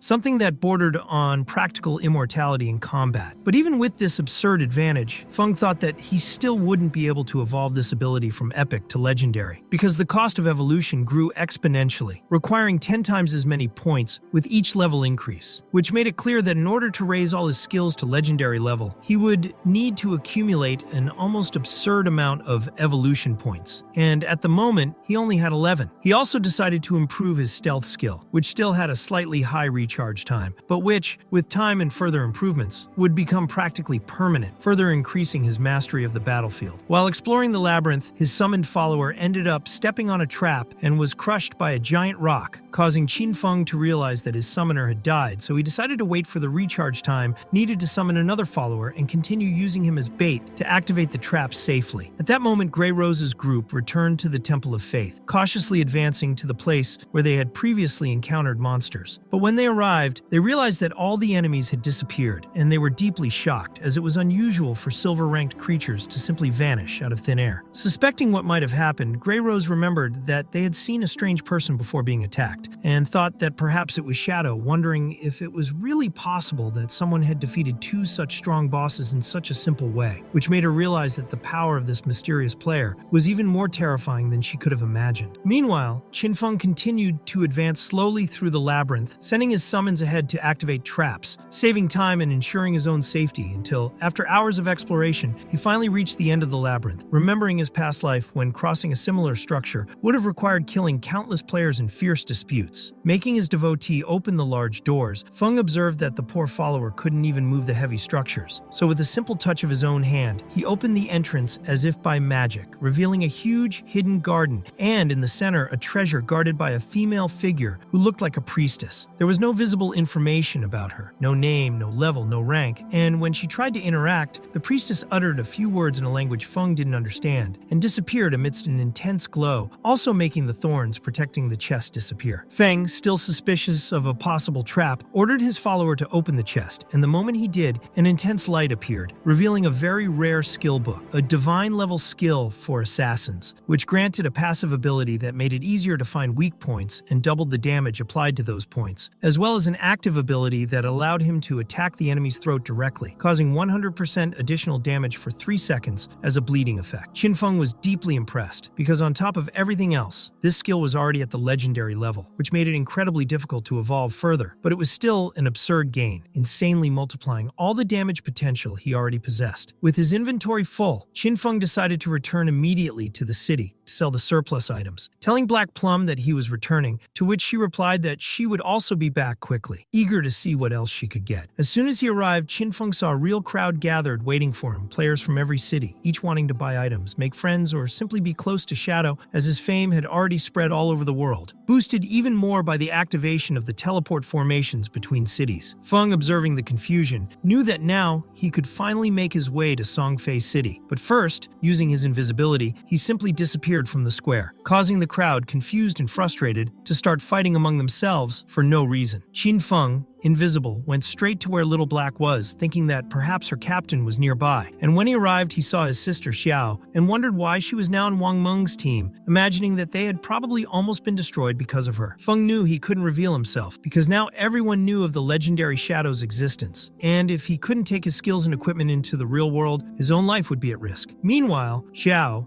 totally impressed by Shadow, decided that she would do anything to be carried by him, believing that she could soon be in the arms of Song Fei. Completely blinded by her obsession, Feng began selling some very powerful items and skills to Wang Meng, applying the promised discount and allowing him to pay in installments, leaving Wang Meng extremely grateful, promising that if Shadow needed anything in the future, they would be ready to help him. Thanks to this new equipment and skills, the group was now able to face any initial challenge in the game, but Xiao, realizing that there was no item reserved for her, asked directly if there was anything she could use, even trying to add Shadow as a friend, only to receive a cold, dismissive stare that made her wince, while Feng silently reaffirmed that he didn't intend to carry dead weight this time. The people around commented loudly that Xiao had been completely ignored by Shadow, and of course, on hearing this, Xiao felt deeply humiliated, unable to hide the shame that dominated her face, while Qin Feng, watching from afar, thought that he actually had a gold-level priest scepter in his inventory that could be extremely useful to her, but even so, he would never consider handing over something so valuable to Xiao, as he wouldn't waste his resources on someone so useless. In addition, Qin Feng still had many rare skills to sell and was trading them all with Wang Meng, accumulating life expectancy in return, and at the same time, strengthening his influence and gradually gaining the trust of that group, consolidating his position as a powerful ally. But even while carrying out these transactions, Feng had an even more important goal in mind. He needed to find a perfect priestess for Wang Meng's group, someone he knew well from his past life. A young woman called Gu Yichui, a member of the legendary Guild of Godslayers, a player with a hidden class called Priestess of the White Bird, capable of defeating epic-level bosses on her own, something that put Xiao in a pathetic position of comparison. Knowing this, Qin Feng knew that in order to find her, he would need to use the teleportation formation and head to the City of Fireflies, where, as well as Gu Yichui, he would also find Song Fei, another character he needed to keep a close eye on. When he arrived in the City of Fireflies, Feng realized that the atmosphere was very different from what he had expected, because the place was silent and desolate, with very few people wandering the streets, and the few that remained seemed completely disoriented and in chaos. Looking closely, Qin Feng saw a group where a single player was surrounded by countless low-level kids, and he immediately recognized the scene, because he knew who the individual was who had managed to attract so many people. It was Song Fei, much easier to find than he had anticipated. Slipping through the shadows invisibly, Qin Feng walked through the pipes in the area and made his way to the area called the Valley of Lamentations, a level 5 area where he knew flaming spirits and the fearsome chained ones lived, monsters that caused serious problems for unprepared players. While observing discreetly, Qin Feng saw a group of players taking a real beating from a two-headed flaming spirit, a silver-ranked boss, and realized that the situation was chaotic not only because of the monsters, but also because the players themselves were fighting among themselves, killing each other, forming makeshift factions that tried to control the area. In the midst of this pandemonium, Qin Feng noticed that Song Fei was at the center of all the confusion, protected by a group of fanatical girls who threw themselves in front of him to defend him from ambushes, traps, and attacks coming from all directions, while other groups tried to eliminate him to steal his resources. Feng knew very well that, despite the impressive title of Magician God, Song Fei was nothing more than an ordinary player with the Magician class, and that in his past life he had tricked hundreds of girls into choosing Magician classes, and then appropriated all the best equipment and skills they could get, accelerating his own growth at the expense of others. Knowing that a group made up only of mages would be vulnerable, Song Fei manipulated these players to invest massively in strength and life attributes, making them shields of flesh that could withstand attacks while he strengthened himself. And Qin Feng, observing all this, thought coldly that, in the past, many of these girls died in real life trying to protect someone who never intended to repay their sacrifice. Song Fei kept complaining, saying how bad it felt to see his sisters working so hard for him. He kept wishing that Boss would die soon, just so everyone could rest. Deep down, he wanted a world full of peace, love, and no violence. But even with this speech, he was the first to tell his sisters to kill that ugly beast right away. Despite all this talk, Song Fei's sisters didn't seem to be that weak. However, the boss was also very powerful. A fireball almost hit Song Fei directly, but one of the girls threw herself in front of him, sacrificing herself to the game. At that moment, he felt sad, but it was all just an act. They kept fighting, saying that all they had to do was push a little harder and the beast would die. They were all extremely motivated, even using high-level spells. They attacked that flaming spirit with lightning bolts straight to the head. Song Fei thought that the monster was finally going to die. He thought it was absurd that even a silver tier boss was so difficult to defeat and wondered how anyone had managed to kill a gold tier boss on their own. In his mind, it had to be a bug. Surely that guy had several people helping him,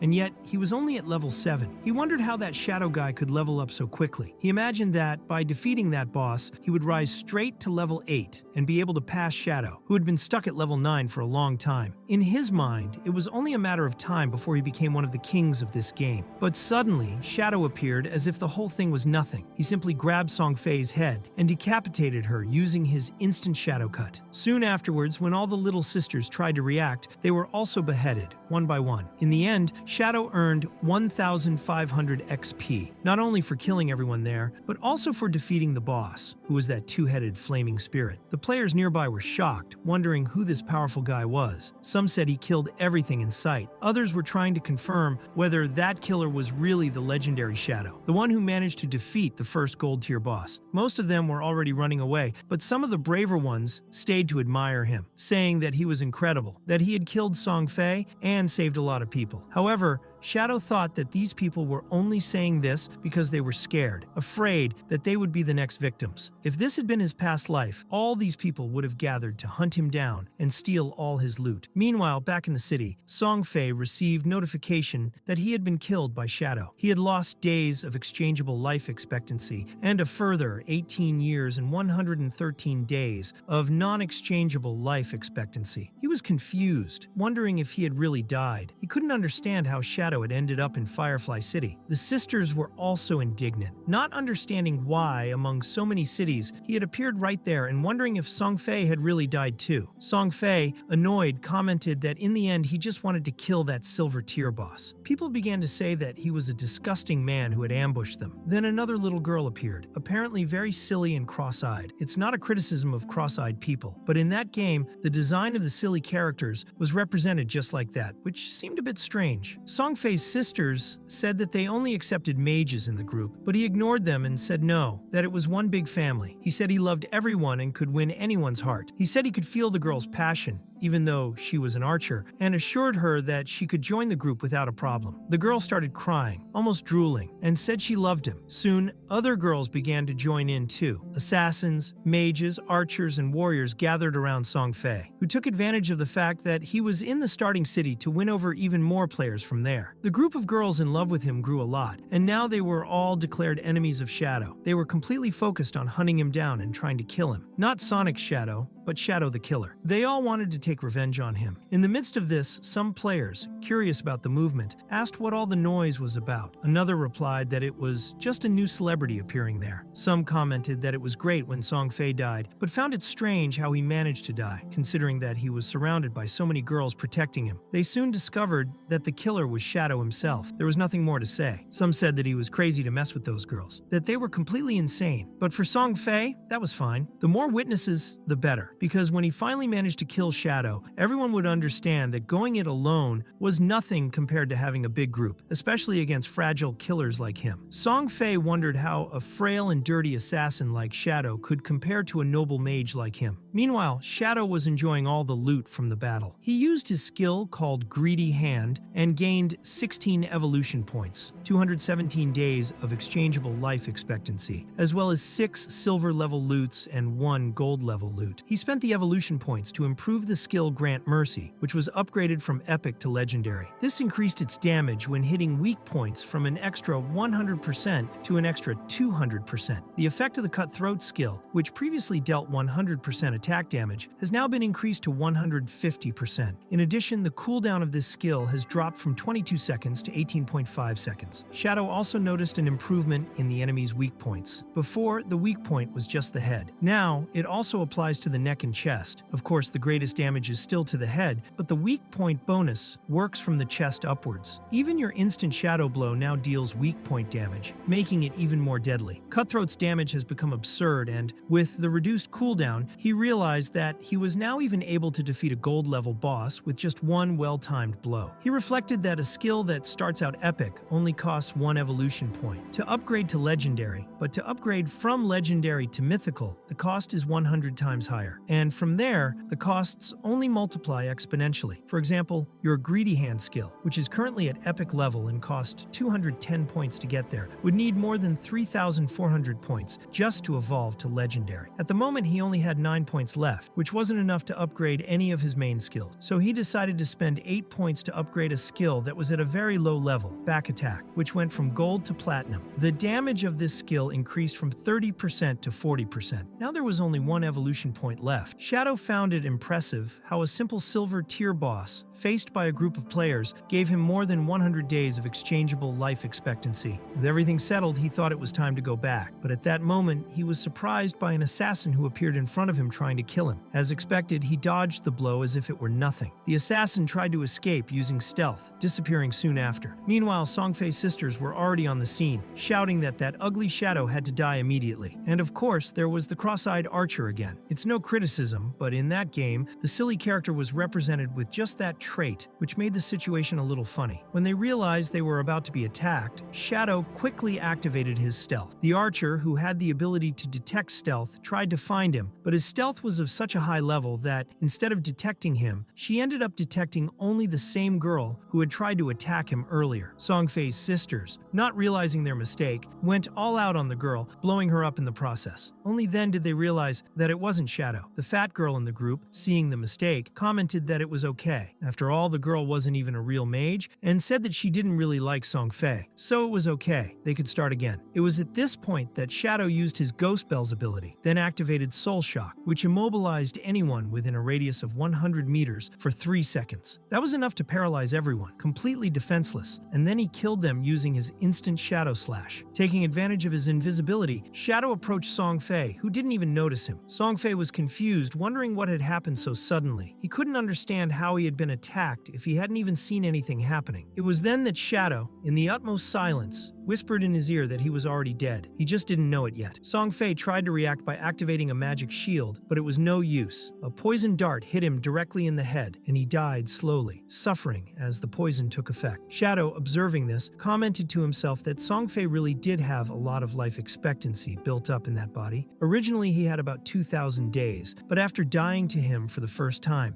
he had lost a lot. He also realized that Song Fei's fangirls had almost no life expectancy left. This confirmed that they were transferring their exchangeable life expectancy to him. Shadow thought that, after all this time, that game abandoned by its developers was just a game, but it was still frightening how he managed to brainwash his fans. Without wasting any time, Shadow decided it was time to continue farming, hunting some more monsters in the area. Back in the original city, they were reviving once again. Song Fei complained that he now only had 500 days to live. He wondered why, even with the detection skill, Shadow had managed to kill them while invisible. The archer replied that she had used detection, but had only managed to locate the assassin friend who was with them. The mage explained that Shadow's stealth level was probably too high. Their detection was only at level 1, so it wasn't enough to find someone with stealth much higher than that. Song Fei was desperate, saying that Shadow appeared and disappeared without a trace. He had no idea how to defend himself against it. He complained that he hadn't even provoked Shadow, and yet he had stolen the boss that was his. He tried to console himself by imagining that maybe Shadow wouldn't show up again, unless he was being chased just because he was so handsome. The girls, his fans, said they weren't going to let that happen. They were going to farm even more to protect him. Sometime later, while he was in the city, Shadow appeared again. He noticed that Song Fei's group had disappeared and wondered if they had left the game or gone to another town. Walking through the square, he appeared out of nowhere next to a player, coming out of stealth and scaring the boy. He asked him directly if he knew where Song Fei was. The player replied that he did, that he had gone in that direction, and even asked him if he was going to kill him to spare his girlfriend who was in his group. Shadow, without much interest, replied that it would be easier to find a new girlfriend. He thought that his girlfriend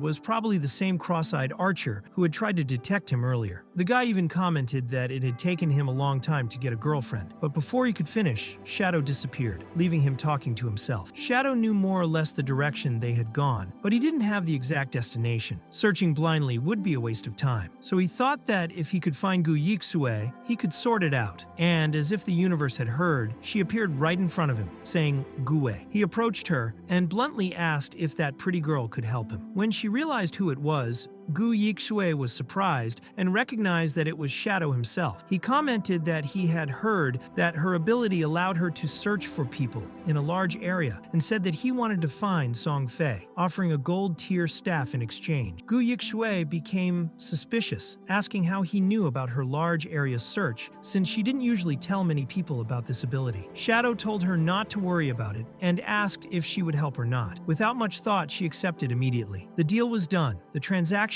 was a success, and she was left drooling over the golden staff she had received. Shadow, impatient, hurried her along, saying that he didn't have all day. Gu Yixue, somewhat at a loss to understand, realized that even though it was the first time she had met Shadow, he felt strangely familiar. She even asked him if he wasn't afraid that she would just take the staff and leave the game. Shadow replied by asking if she didn't hate Song Fei too. This surprised her, and she wanted to know how he knew that. She even asked if they were friends in real life, since his voice sounded a little familiar. Shadow, maintaining the mystery, only replied by asking if she wanted to hazard a guess. Soon after, Gu Yixue activated his ability, sending his owl to search. From the owl's view, it flew over the barren fields until it managed to locate Song Fei. She told him the coordinates were 386-9527, but warned him that they wouldn't be there for long. Shadow asked her to add him as a friend and to update their location constantly. She explained that her ability didn't last that long, but he replied that it would be quick. A short while later, Shadow was approaching the location of the coordinates. Gu Yixue, who was still with him, asked why he had stopped at that particular point. He asked her to take a good look and said that there were other trees exactly like the one they were in. She confirmed that there were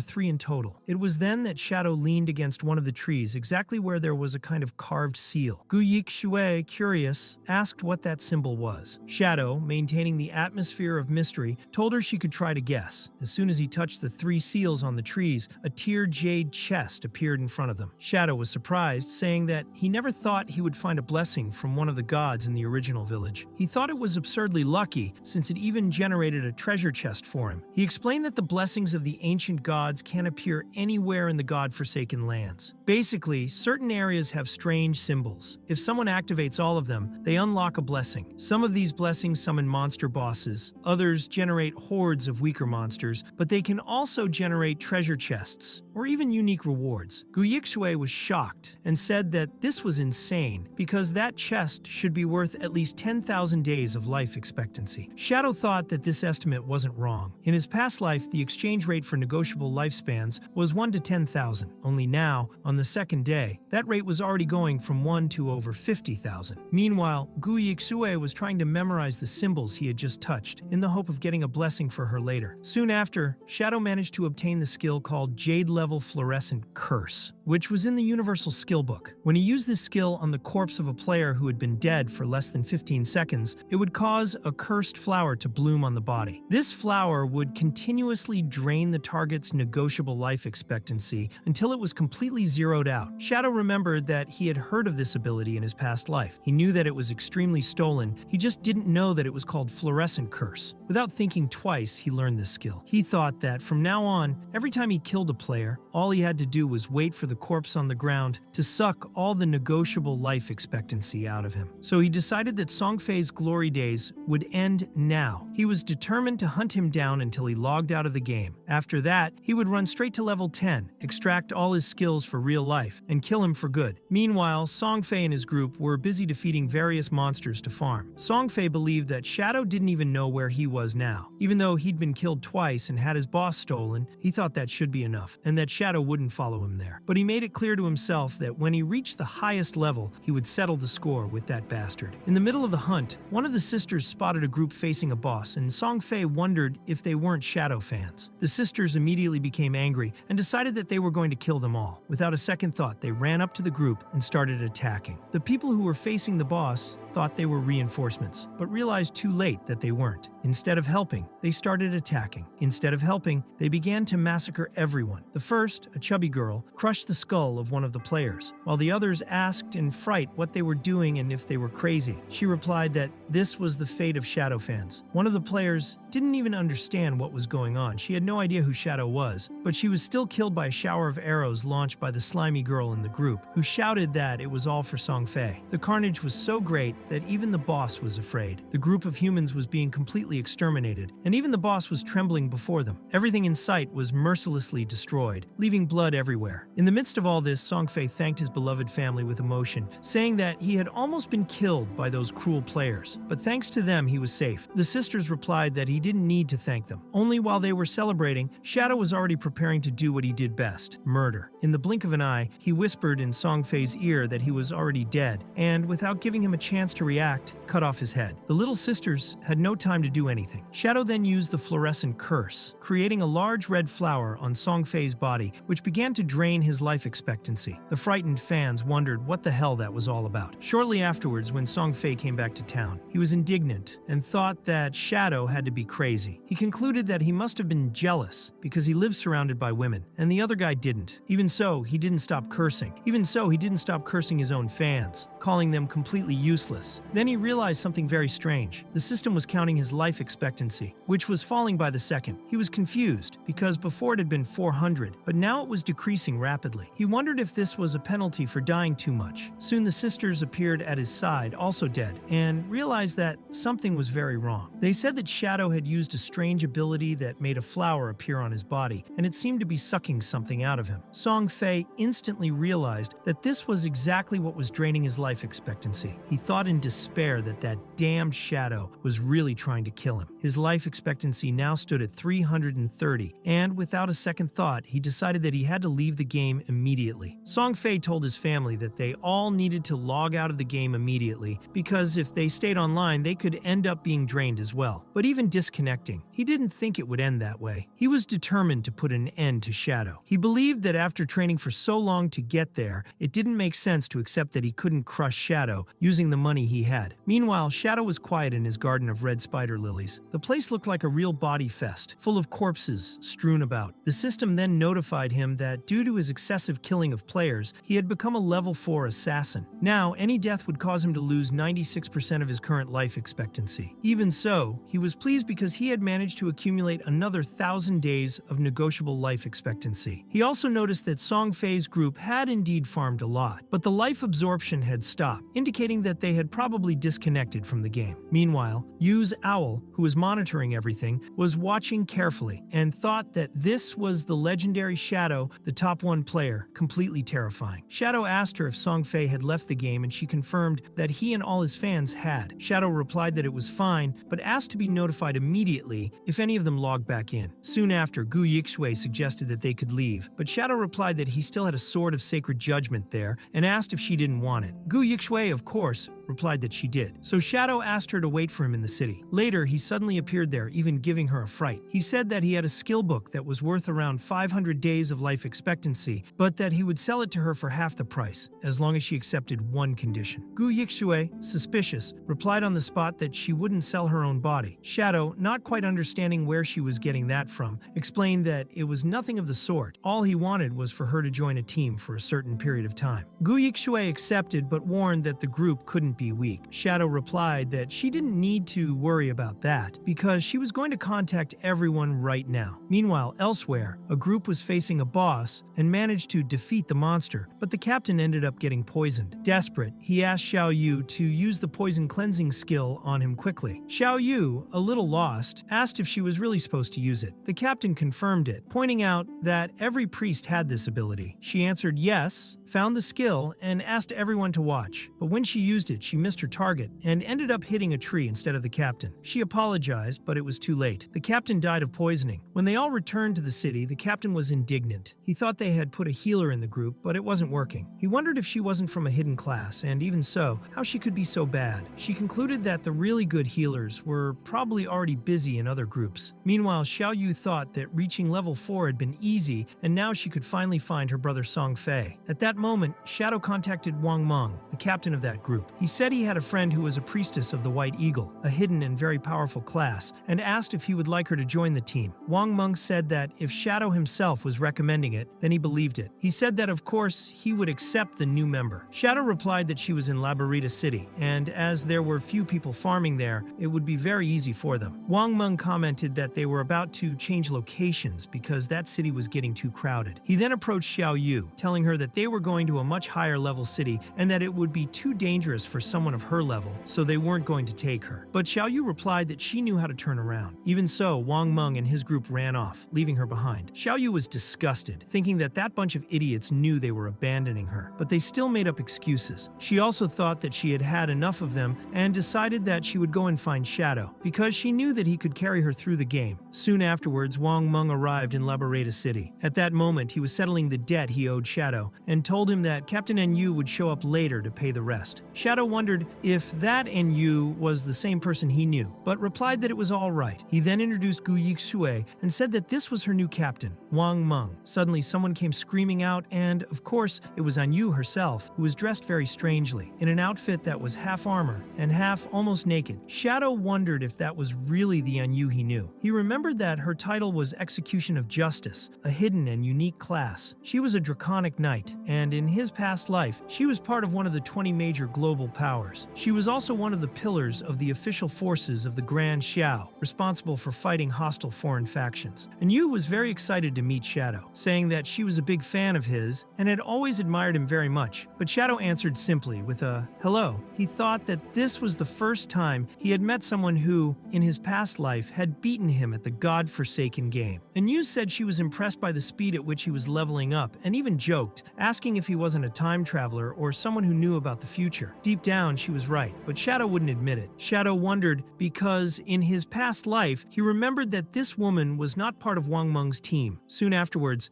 Enyu settled her debt with him, paying for 500 days of life expectancy. Shadow realized that she had actually accumulated quite a lot of life expectancy. He knew that the Draconic Knights had a high capacity for survival, and that the authorities felt safe storing life expectancy with her. Enyu then said that if he had any equipment to sell in the future, they could buy it all. She also commented that the entire life expectancy of the city of Shanghai was concentrated in her, and asked, a little suspiciously, if he wasn't going to kill her. Shadow replied that, of course, he wouldn't do that. He said that what he wanted was mutual cooperation, where they would both help each other, and Yu replied that she knew he was very intelligent. Shadow thought that with every sentence she said, it sounded like an explosion of feelings, just as the rumors said. She acted innocent, but was actually as sharp as a blade. Being by her side would be a great advantage, and would save a lot of trouble. Meanwhile, in the real world, some girls were completely desperate when they realized that life expectancy in the game directly affected life expectancy in real life. In other words, if they reset their game, they would die in real life. The little squirrel, terrified, asked if it wasn't just a game. She said that she had given her entire life expectancy to her brother Song Fei, and now had almost nothing left. The other was crying because she realized that she also had very little left. One of them revealed that because she had killed many players, she had acquired the status of assassin. Now, if she died, she would lose twice her life expectancy. The other was indignant, not understanding how she had lost so much if she hadn't even died that much. The fat girl explained that, as she was always on the front line, she had died several times. Now she only had 1 day of life left, but she still insisted that if she died in the game, she wouldn't die in real life. She didn't want to believe it. It was then that they saw a news report that Song Fei was buying life expectancy. Right away, she decided that she would go there, because he would surely help her. She said she would put on her best clothes to meet her beloved Song Fei, so she put on her fan outfit, which even had his face printed on it, something completely ridiculous, and ran off determined to help him. Meanwhile, at Qin Feng and Qin Xiaoyu's house, Xiaoyu was waking up, leaving the game. She thought she was now back in reality, but she realized that she couldn't even tell what was reality and what was a game. Xiaoyu realized that the exchange rate for a day's life expectancy was currently 15,000 in real life. Looking at her balance of 200 days, she realized that if she wanted to,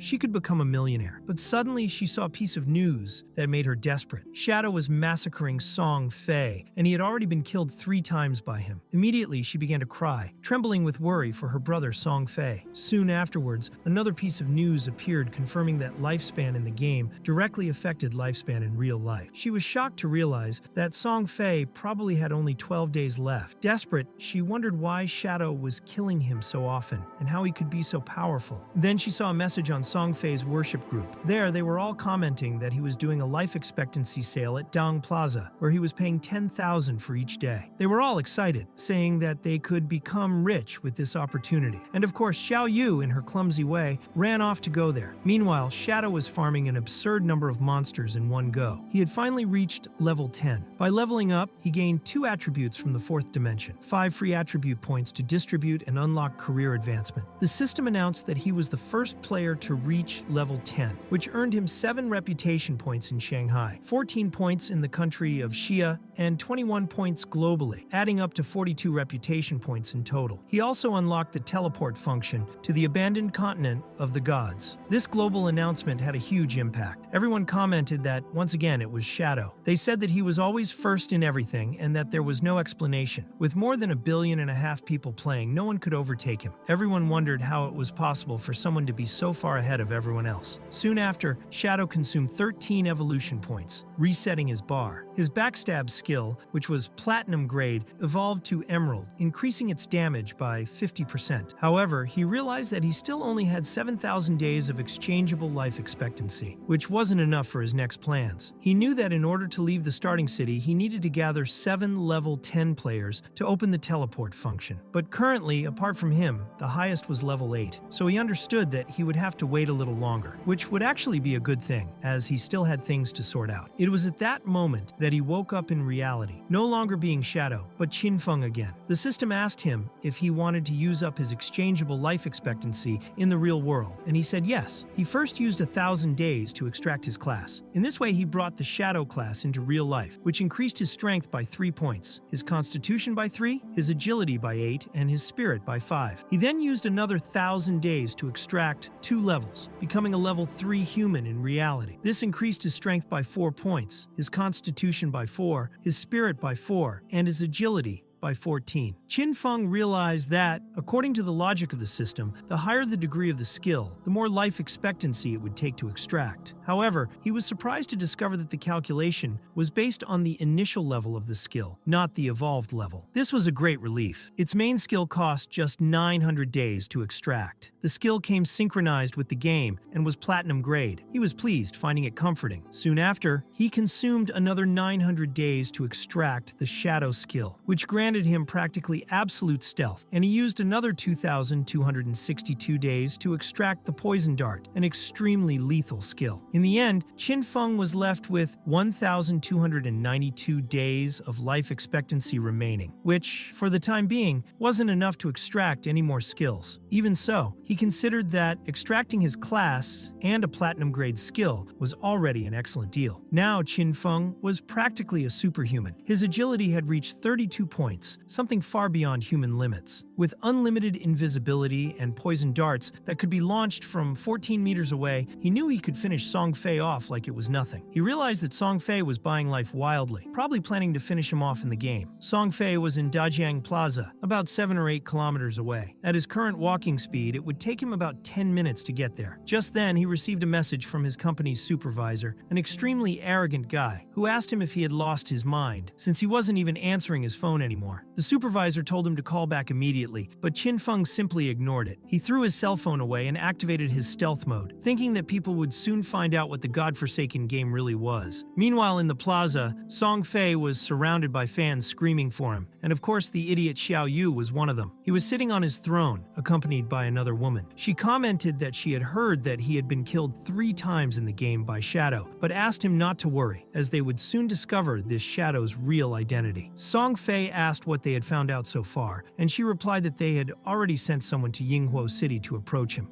They offered him a sum of money that no one would refuse, and all they had to do was wait for him to come back to reality and then capture him. Once he was captured, Song Fei could teach him a good lesson. Song Fei commented that they should have done this before, as he had heard that Zhang Industries used this same method to control several players and make them work for free. The woman said that these people are such useless idiots that they can't even live any longer. In her view, Song Fei was in a much better situation, surrounded by girls who were even willing to die for him. And indeed, some of them were about to. Suddenly, a guy from the audience stood up and shouted for no one to sell more life to Song Fei. He asked if no one had seen the official announcement, saying that if someone's life reached 0 in-game, they would die in real life. He accused Song Fei of killing people just to stay alive. Hearing this, Song Fei thought it was about time someone came to cause trouble with him. So he took the microphone, stood up, and told everyone there that he was the great star Song Fei. He said that he had noticed the debates going on and was sorry that his acquisition of lifetime in the game had ended up taking up some public social resources and causing trouble. He apologized for this. His fans immediately shouted that he didn't need to apologize, that he hadn't done anything wrong. Song Fei then continued his speech, saying that he was very grateful for everyone's support and affection. At the same time, he sincerely asked that this love become something positive and uplifting for everyone. He said that during this special period of the godforsaken game, as long as they could protect themselves, everyone should work fairly and unitedly. He said that even though the whole nation was affected by gambling, he was also actively cooperating with the authorities and putting in a lot of effort. He said that even though he was just an idol, he wanted to do the right thing. Immediately, they all started crying, saying that they would always support him. Of course, in the end, he made all those Catarl fans cry for him. They started swearing at the guy who had criticized him, calling him a savage and telling him to get out of there. That's when the fat girl got up on stage and started shouting for no one to listen to the nonsense they were saying about Song Fei. She asked how they dared to question him. She said that these people believed any lie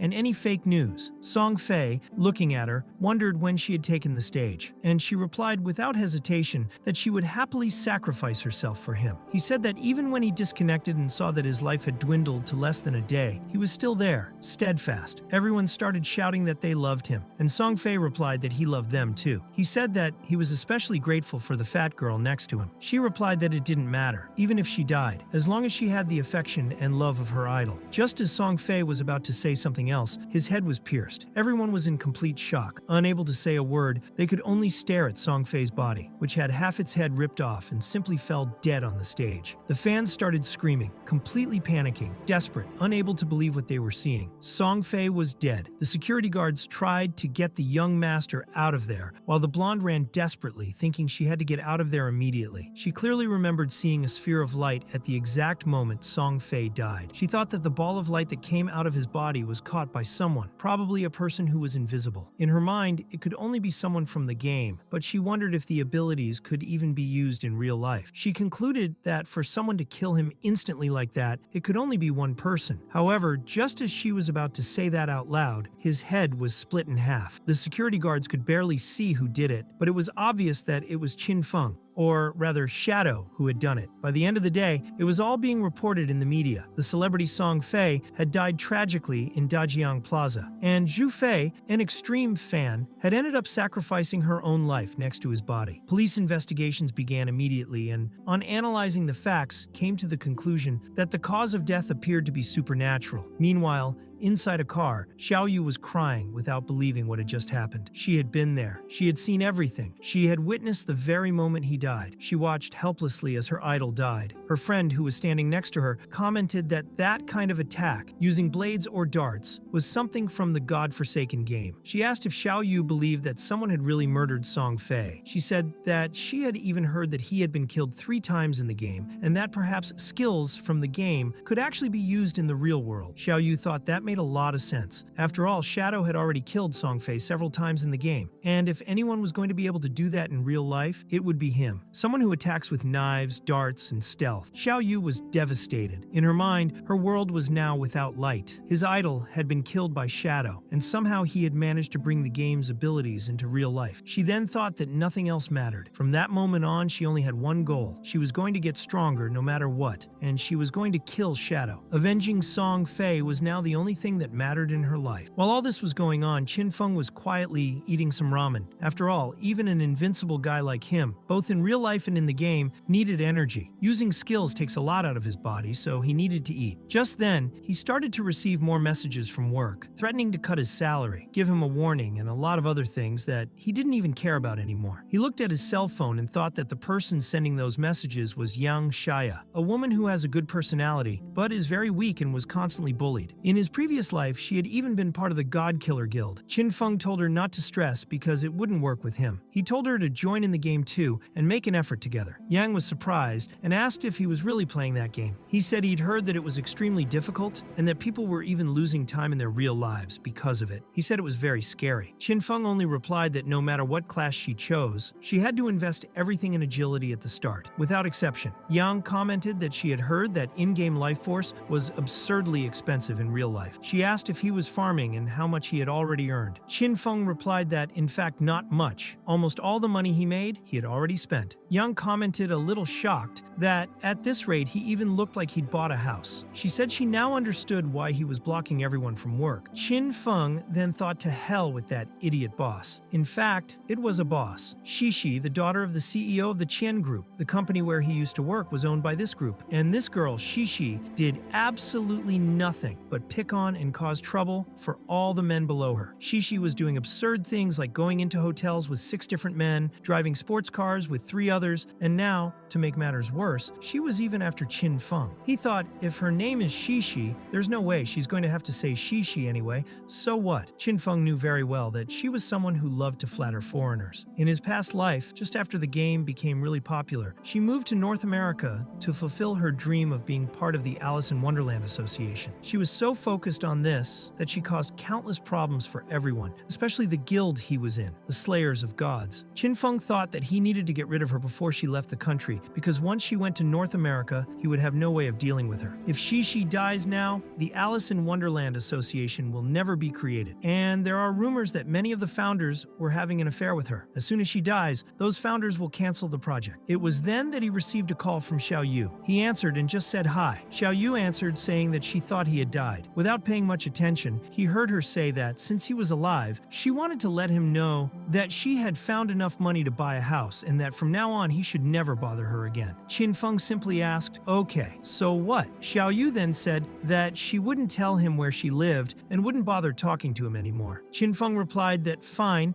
if there was nothing else to talk about, he'd hang up. And that's exactly what he did. He hung up on her without caring. Qin Feng thought he would go home and continue to focus on leveling up. It wouldn't be long before people people reached level 10, and when they did, everyone would discover that abilities could be brought to reality. From then on, the world would have no more peace. In the game, Xiaoyu's friend asked her if she had really cut ties with her brother. He said she could simply apologize, but Xiaoyu said no way. She said that she had sold her life expectancy to the Qian group for 2 million, and that she now had enough money to buy a house where she and Shuyan, her friend, could live together. She also said that she would soon be connecting with Shadow. It was at that moment that a guy approached Xiaoyu, saying that she had a skill book, didn't she? He said he'd heard that she'd promised that book, and Xiaoyu confirmed that yes, when it was all over, she would pay him back. But inside, she thought that once she was by Shadow's side, she wouldn't even have to deal with little shits like that guy anymore. She was already offering her book on assassin's skills, trying to get someone's attention. In her mind, this guy who had paid for that book was just a really good hustler. She thought that skill book might bring her closer to Shadow. She imagined that soon she would be by his side, silently healing, helping to kill enemies, leveling up with him, and thus making him trust her. And when he finally trusted her completely, she would personally kill him and gouge his eyes out. She swore that she would avenge Song Fei, whatever the cost. But at that very moment, she received a message back. It was Shadow, saying that this skill was crap and that she could have it. He simply refused without a second thought. Meanwhile, even before this happened, Shadow was in the field, farming peacefully, until someone shouted at him to get out of the way. He realized that he was approaching a battle against a gigantic boss. It was a huge red creature with arms and legs. The people who were fighting it had all been beaten and killed. Shadow saw it and recognized it instantly. It was a gold rank arthropod, a level 8 boss. He thought that was quite interesting. He remembered that this boss had a level 2 anti-stealth ability, which meant that his invisibility would be completely useless against it. The creature had already spotted Shadow even from a distance, but without hesitation he charged at it, using his Shadow instant slash, dealing absurd damage right away. 2 of the blows were critical. Shadow thought that even without being invisible, attacking outside the enemy's field of vision still caused his passives to be activated. But if he couldn't remain invisible for the rest of the fight, his damage would drop considerably. Fortunately, thanks to the legendary skill Divine Salvation, he managed to hit the boss's weak points, such as the head and heart, increasing his damage by 200%. Of the 9 slashes he applied, 3 hit directly on the weak points, causing triple and critical damage. This directly compensated for the damage he would have lost due to his lack of stealth. He thought he owed it to his little friend to give him this legendary ability. Meanwhile, half hidden, that same mage from the beginning was there, watching what he was doing, just observing. But Shadow was totally focused on the fight. His dark slash reduced a third of the boss's life, and then he threw another poison dart, but realized that this damage wasn't as effective. He thought he still needed to level up his class to become even more powerful and achieve such high stealth that even bosses like that couldn't detect him. The boss tried to hit him several times. Shadow was almost hit, and the mage even shouted, trying to warn him. But he already knew exactly what he was doing. He dodged the arthropod's numerous quick blows with precision. People watching wondered how he was so fast. They even commented that he seemed to know the boss's entire attack pattern, as if he had fought it countless times before. Shadow thought that no matter how many times he had tried in his past life, he simply couldn't defeat that boss. He understood that this boss wasn't someone you could defeat with brute force, but by feeling his rhythm and reading his movements. That's why he was considered one of the most powerful assassins in the world. The damage he caused was so absurd that he even ripped the monster's jaw off, leaving it with very little life left. Shadow thought that, compared to bosses who have attacks that are impossible to dodge, like the boatman, this was a piece of cake. The mage even wondered if the boss was already dying. Then in the next moment, Shadow prepared his poison dart and ripped off the golden arthropod's head. The system reported that he had killed the level 8 golden arthropod and gained 6,400 experience points, 7 evolution points, and 497 days of exchangeable life expectancy. In addition, with his greedy hand skill, he gained another 21 evolution points and another 497 days of life expectancy. He thought that this boss alone had given him a total of 28 evolution points and almost 2,000 days, as well as a skill book. The skill was Shield of Black Light, a platinum tier assassin skill. Its effect converted the user's entire dodge rate into a shield that made them immune to damage for 8 seconds. The recharge time was 1 minute, and for every 20% dodge, the user gained a layer of shield immune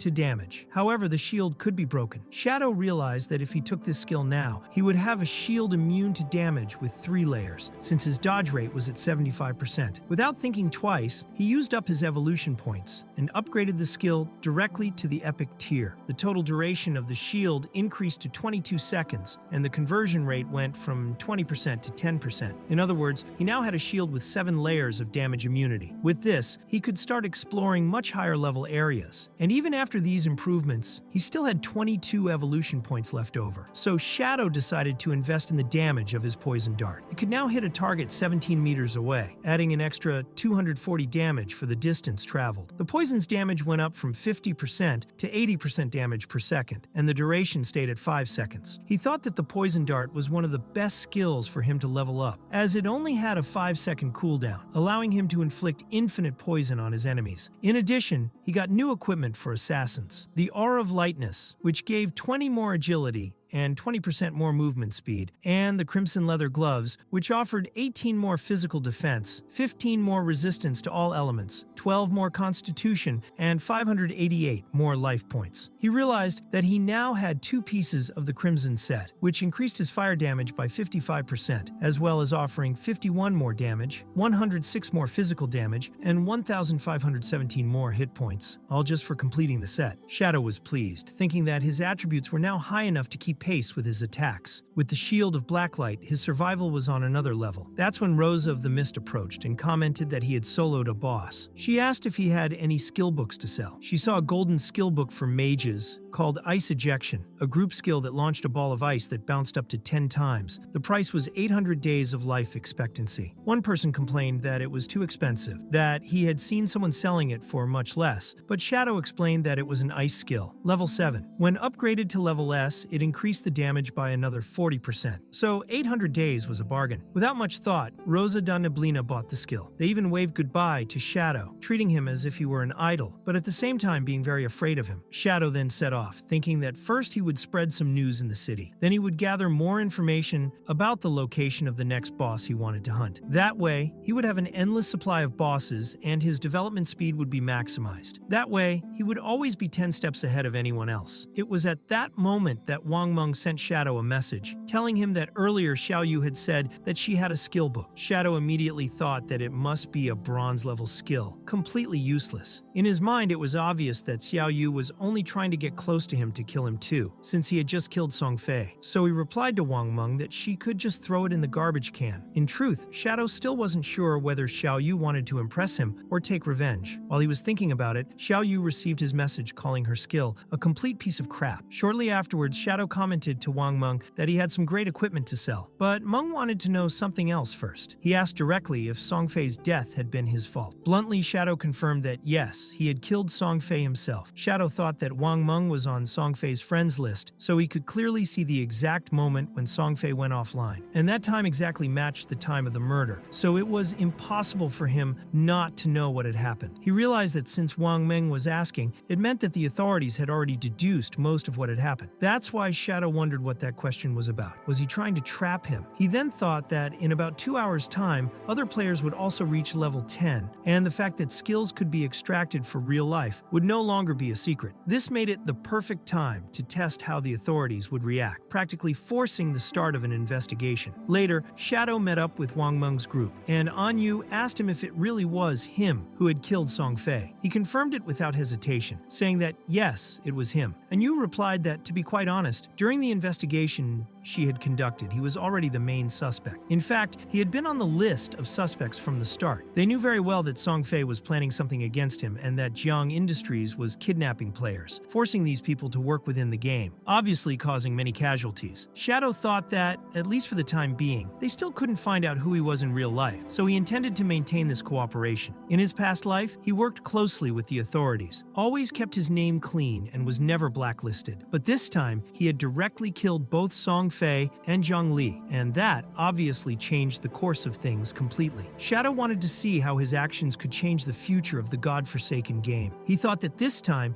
he could even sell his platinum-level equipment, since the government bought a lot of this type of equipment, as well as class skills and skill books. After all, the government had a lot of exchangeable life expectancy to spend. The staff were impressed with everything he'd gotten from that place. Platinum-level equipment, a platinum skill book, and they began to wonder if he had defeated a boss of that level on his own. Someone commented that he hadn't, since no global announcement was made when it happened. Shadow only replied that he had been lucky with the chests, nothing more. He even said that Yur herself saw when he opened a jade-level chest, and she confirmed it, but then questioned whether getting that many items was really just a matter of luck. Meanwhile, Shadow affectionately called Yur Little Snowflake, which made Black Plum a little jealous, since he only called her Little Blackie, just because her name was Black Plum. He asked if that nickname wasn't cute enough, and Black Plum said yes, that was fine. Yu commented that comparing themselves to others really hurt. She recalled that it took them a long time to defeat just one silver boss, and out of nowhere Shadow appears full of platinum-level equipment. Then Shadow explained the prices. The platinum skill book for an archer cost 2,500 days, a platinum weapon for a berserker 1,500, a skill book for a mage 3,000, and a skill book together with all the shooting equipment would cost 8,000. If they wanted everything together, he'd do it for 16,000 days, while still offering a discount. And Yu accepted the deal on the spot. Wang Meng even asked her if she was really going to settle for that price, and she replied that it was actually quite fair. This way, she had paid off everyone's debts at the same time. Shadow was pleased, thinking that she was a very decisive woman, and he liked that. He also reflected that once you've exceeded 10,000 days, the exchangeable days are converted into years. For example, 22,000 days equals 60 years, and that's around 400 million in real money. It was undoubtedly a huge investment, but the government had the power. This equipment and skill books would allow the Jiangai city government to cultivate players much more quickly, and the stronger the authorities became, the better it would be for him too, who could avoid many problems in the future, and even secure advantages on an international level. During the conversation, Yu commented to Shadow that Jiang Industries had imprisoned many players. She said she intended to rescue them, and asked if he wanted to get involved. Shadow refused, but revealed that he had some very valuable information for her. He wondered if, at that moment, the government was also trying to recruit him, and would forget the fact that he had killed Song Fei. He then revealed his tip, confirming that it was right. On reaching level 10 in the godforsaken game, it was possible to transfer the game's powers to real life, using exchangeable life expectancy. He said that they would fully understand this as soon as the time came, and Yu realized that this was exactly why Jiang Industries was buying life expectancy in the real world. Once they too reached level 10, they would strongly resist any government operation or mission. Shadow was relieved that they still didn't fully understand this, and, without saying another word, simply disappeared. Afterwards, Yu commented to Wang Meng that their group would now split up. They were too strong, and if they stayed together, it would be a waste of damage, since they could kill many creatures with just one blow. Separately, they could level up much faster. Wang Meng agreed, as everyone's priority was to reach level 10 as soon as possible. This time, Shadow returned to the city not to sell, but to buy information. He wanted coordinates of silver and gold bosses, paying 30 days and 100 days respectively for each piece of information. That's when that ugly guy, who couldn't even remember his name, realized that Shadow was there again. The man's wife said that if he agreed to help her, she would give him 300 million in Jiang shares alone. She said that this was an opportunity that didn't come along every day, and that he should take it right away. But someone commented that that man probably hadn't even logged off yet, so he didn't even know that Shadow had killed both Song Fei and his own wife in real life. He was shocked when he asked if it was true, and someone else replied that yes, it was a great loss, because that little girl was quite pretty. Then he wondered if Jiang Li really was dead. He remembered that at first, she had offered Shadow 10 million to carry her. He refused, but ended up being tempted by the money and went after her, thinking he'd make an easy buck. Only when he went to collect it in real life, they finished him off. When he woke up, he was tied up in a basement, spending days being whipped, forced to fight for them, and even having to attract more victims. He wondered if Jiang Li had really died, and thought that, in the end, she had gotten what she deserved. He used to laugh at Shadow, thinking he was silly, but in the end, the real idiot was himself. The people around him commented that he had probably kidnapped a lot of people. He swore that it was forced on him, that he had no choice. But Shadow didn't care. He thought the authorities would take care of him and do what had to be done. Soon after, someone appeared offering him boss coordinates. Meanwhile, in town, everyone was talking about a player known as the Swordswoman, who in real life was called Shishi. People said to stay away from her because she was a player killer. She killed everyone,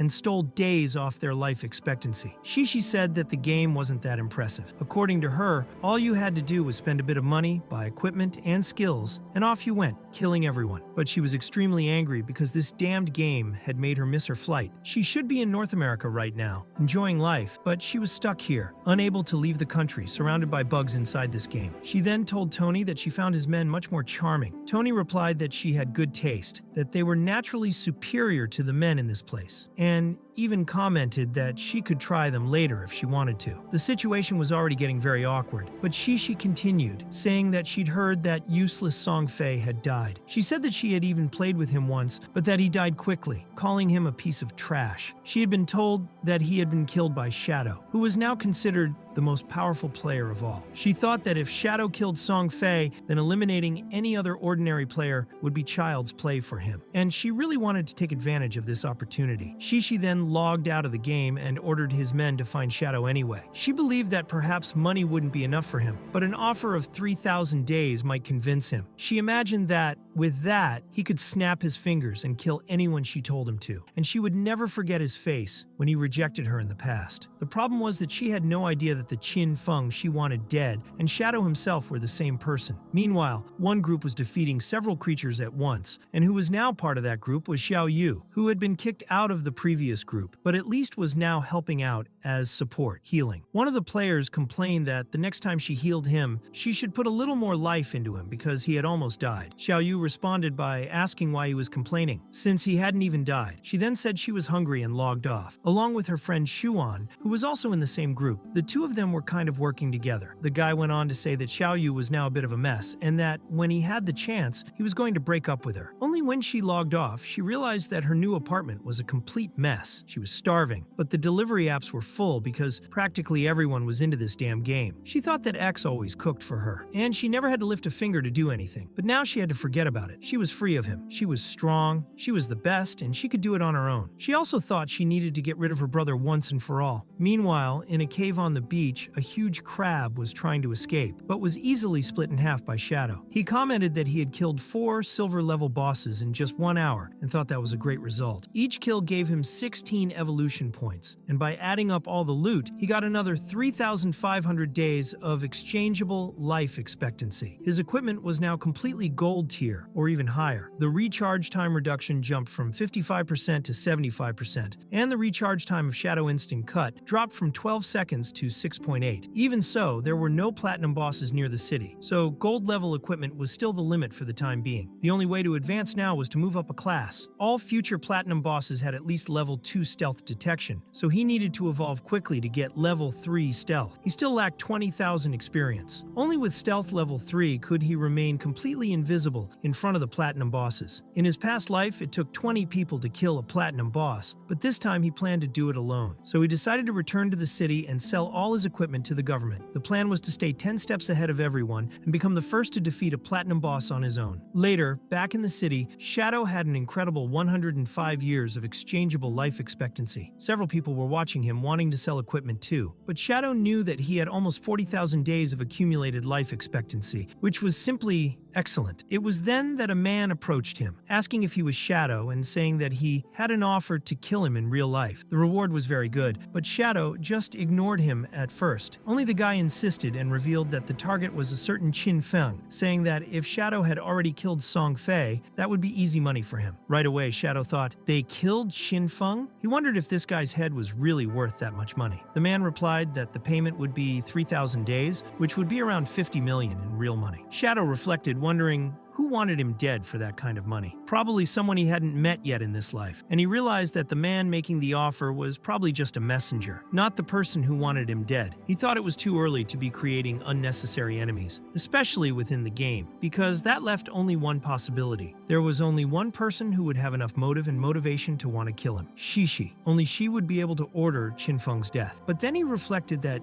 if she had wanted to kill him before the game, she would have done so already. So there was another reason. She probably wanted to get involved with him inside the game. As for wanting to kill Qin Feng, it was clearly because he had rejected her several times. Ironically, she ended up hiring him herself, since Qin Feng and Shadow are the same person. Shadow accepted the proposal, but demanded half of the payment up front. He also said that the execution time and how it would be done was his problem. The man replied that he needed a permit, got it, and then transferred 1,500 days to Shadow. He thought that this was an excellent investment and that he would soon be going after Shishi himself. The man then passed on the target's details, in this case Qinfeng, along with his address. Shadow immediately realized that this was indeed the address where he lived. They even knew that. He then replied that it was fine. He would let them know as soon as he had results. The man thought that this Shadow guy was very arrogant, full of himself, but after all, he was working for the same woman as him. That's when a woman came up to talk to Shadow. She said she had heard that he was buying gold tier boss coordinates. She said she had one. Shadow replied that he would only pay if the information was confirmed. She asked him to follow her, as it was north of the city. Shadow asked which boss it was, and she replied that it was the Plague Bearer. Right away, Shadow realized that she knew the name, so it seemed that she had indeed found a gold tier boss. She asked him if he didn't need a healer, since that boss had area poison, but Shadow refused, saying that he just needed her to guide him there. He thought that one of the items that boss could drop was the poison ring, which drained HP per second from anyone within range. He also knew that in order to deal with that boss,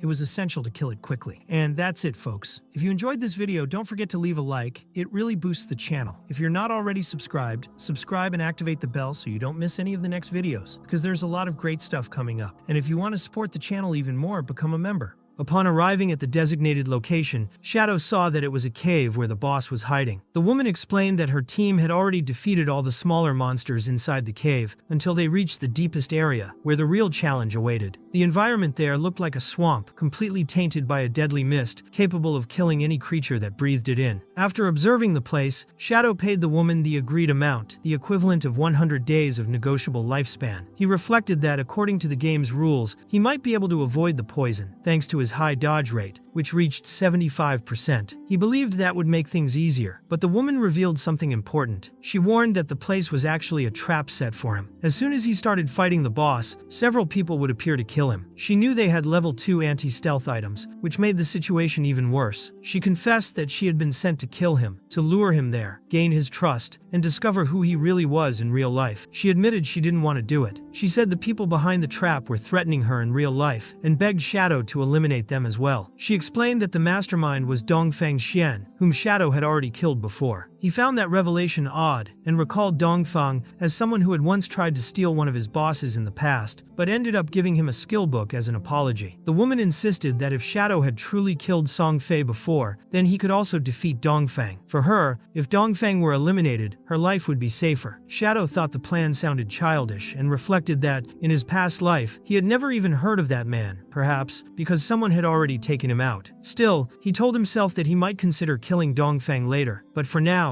his priority was defeating the boss. He understood that the woman's role had only been to carry out the plan to lure him there. Without wasting any time, Shadow decided to head straight for the boss. The woman tried to warn him that he was walking to his death, since Dongfang's group had over 18 people waiting for him. Even Shadow, the strongest player, wouldn't be able to handle them all at once. Meanwhile, Shadow prepared for battle. He used all the enchantments available to him and launched his most powerful combo, combining the throat slash and backstab attacks. The first strike dealt more than 50,000 damage points, making the boss's health bar drop like water. The woman couldn't believe that a single combo had taken 2/3 of a gold rank boss's HP. Shadow then retreated and repositioned himself beside her. He knew his divine empowerment skill had a 25-second cooldown, but thanks to his reduction stats, it went down to 14.3 seconds. He concluded he couldn't kill the boss without using that skill again. It would be better to wait for Dongfang's group to arrive first, kill them, and only then finish off the boss. Suddenly, another group appeared in the cave. They were likely allied with Dongfang, and entered ready to kill anyone they found. The only person they immediately saw was the woman. Shadow wondered if she could defend herself, until he saw her reveal a gold-rank shield. He realized it wasn't by chance that she had been part of a team that nearly defeated that boss. She really did have skills. She had probably found some rare chest from an ancient god in another adventure. As the enemies attacked her, Shadow emerged, using his Shadow Instant Slice ability, cutting the opponents into several pieces. He then unleashed the Curse of Blooming Death, absorbing all the lifespan points from the fallen bodies. The woman was completely shocked, both by how fast the enemies died and by the eerie sight of black flowers blooming from their corpses. She was grateful she hadn't followed followed Dongfang's plan to the end, otherwise she would have died like the others. Before leaving, she asked Shadow to add her as a friend in the game. She promised that one day she would tell him Dongfang's real address so he could take revenge. She also offered to help him for free whenever he needed any special service. Shadow thought to himself that it was no wonder she always got into trouble. She was far too naive to survive easily in such a cruel world. Then, taking advantage of the opportunity, he launched the same devastating combo against the boss. This time, he managed to kill the creature, the level 10, gold rank Plaguebringer. Upon defeating it, he gained experience, 7 evolution points, and 55 days of negotiable lifespan. Shadow was satisfied to see that the boss granted more lifespan than killing 10 ordinary players at once. As the woman walked away, he discreetly used his secret ability that no one knew about, the Hand of Greed. Finally, after a long time, he obtained an assassin skill book, something rare and extremely valuable to him. After leaving the cave, Shadow analyzed the new skill he had just learned. It was called the Darkest Moment. This technique caused his blade to release a burst of dark energy, blinding all enemies within a 20-meter radius. The base duration of the effect was 10 seconds, although it could be reduced if the targets had high spirit attributes. Thanks to his cooldown reduction, the skill's recharge time was only 34.3 seconds. He was thrilled by the acquisition. He realized that even without stealth mode, he could use the skill to blind enemies and then deal double damage, as if he were invisible. His stealth level wouldn't matter as much anymore, since his damage efficiency would remain extremely high. In addition to the new skill, Shadow also obtained a new weapon, the Plague Blade, classified as Platinum rank. It was an assassin's weapon with 216 power and 42 agility points, increasing weak point damage by 1.3 times. Its unique effect caused Shadow's attacks to carry a deadly toxin that exploded inside the enemy's body after 3 seconds, dealing 50% of his attack damage as bonus damage. Shadow reflected that the day had yielded great rewards. His evolution points now totaled 98. He was close to upgrading his Hand of Greed skill from epic rank to legendary. As he exited the cave, he realized he still needed a bit more experience to level up, so he decided to hunt some small monsters which, upon seeing him, ran away in terror. He even laughed when he saw a monster that looked like SpongeBob running along with the others. After the final kills, Shadow finally leveled up. This advancement allowed him to promote his Shadow class to the first tier rank. His attributes received major boosts. Strength went from 3 to 9, Constitution from 3 to 9, Agility from 8 to 24, and Spirit from 5 to 15. With that, Shadow gained the ability to use stealth skills while already in stealth, allowing him to refresh his invisibility without reappearing. He also gained 2 more levels of stealth, and his damage against unsuspecting enemies previously doubled was now tripled. He realized he could now remain practically invisible at all times. He truly felt his class deserved the title of the most powerful in the game. While reflecting on these changes, a global announcement appeared for all players. It informed them that 7 people from the city of Shanghai had reached level 10, which would open the portal to the god-abandoned continent in 10 minutes. Even Shadow was surprised by the news. He hadn't expected so many people to reach level 10 so quickly. When checking the world rankings, Shadow recognized several familiar names from his previous life. He felt that his influence selling rare skills and equipment was finally beginning to show concrete results. He hoped that the future would unfold very differently from what he had experienced in his past incarnation. Meanwhile, in the real world, the police were organizing a major operation. An entire battalion was mobilized to arrest a single person. One of the officers informed the captain that most of the criminals had already been captured, but 3 of them were still inside the game. They were awaiting instructions on how to deal with those players. One of the captains suggested forcing those criminals to log out of the game, arguing that even if they were in safe zones inside God-abandoned game, their real-world bodies were still vulnerable. Without food or water, they would eventually have to log out to eat or drink, and at that moment, they could be arrested. Another captain agreed with the plan. They commented that their success so far had only been possible because of Shadow. He had provided the police with all the detailed information about the criminals, warning them about the skills those players could use, and explaining how the game's rules worked, including the fact that some abilities could be transferred to reality. Without his help, the officers would have been completely unprepared. However, everyone knew that soon more people would reach level 10, which could lead to total chaos if not controlled early. They acknowledged that maintaining ties with Shadow was essential, since he was an extremely powerful and useful player. Later, Shadow logged into the game again. The same black-haired woman from before appeared to speak with him. She said she hadn't known he was so benevolent, praising him for having defeated so many villains. In fact, she admitted she admired him even more because of it. Shadow pretended not to understand why she was complimenting him so much, but she insisted, saying he didn't need to be so modest. She had seen the news and knew that Dajiang Industries, which had conspired alongside Song Fei, had been completely destroyed. To her, all All of it had happened thanks to Shadow and the impact of his actions, both in the game and in the real world. Shadow reflected that the police probably didn't blame or judge him for the assassinations he had committed, because they wanted to keep him as an ally for the future. He understood that, to them, he was far more valuable as a partner than as a target. He asked the woman whether she had managed to locate Dongfang Xian in real life. Since Dongfang hadn't appeared in the game since the previous day, Shadow told her to inform him as soon as she learned anything. For Shadow, nothing else mattered much at that moment.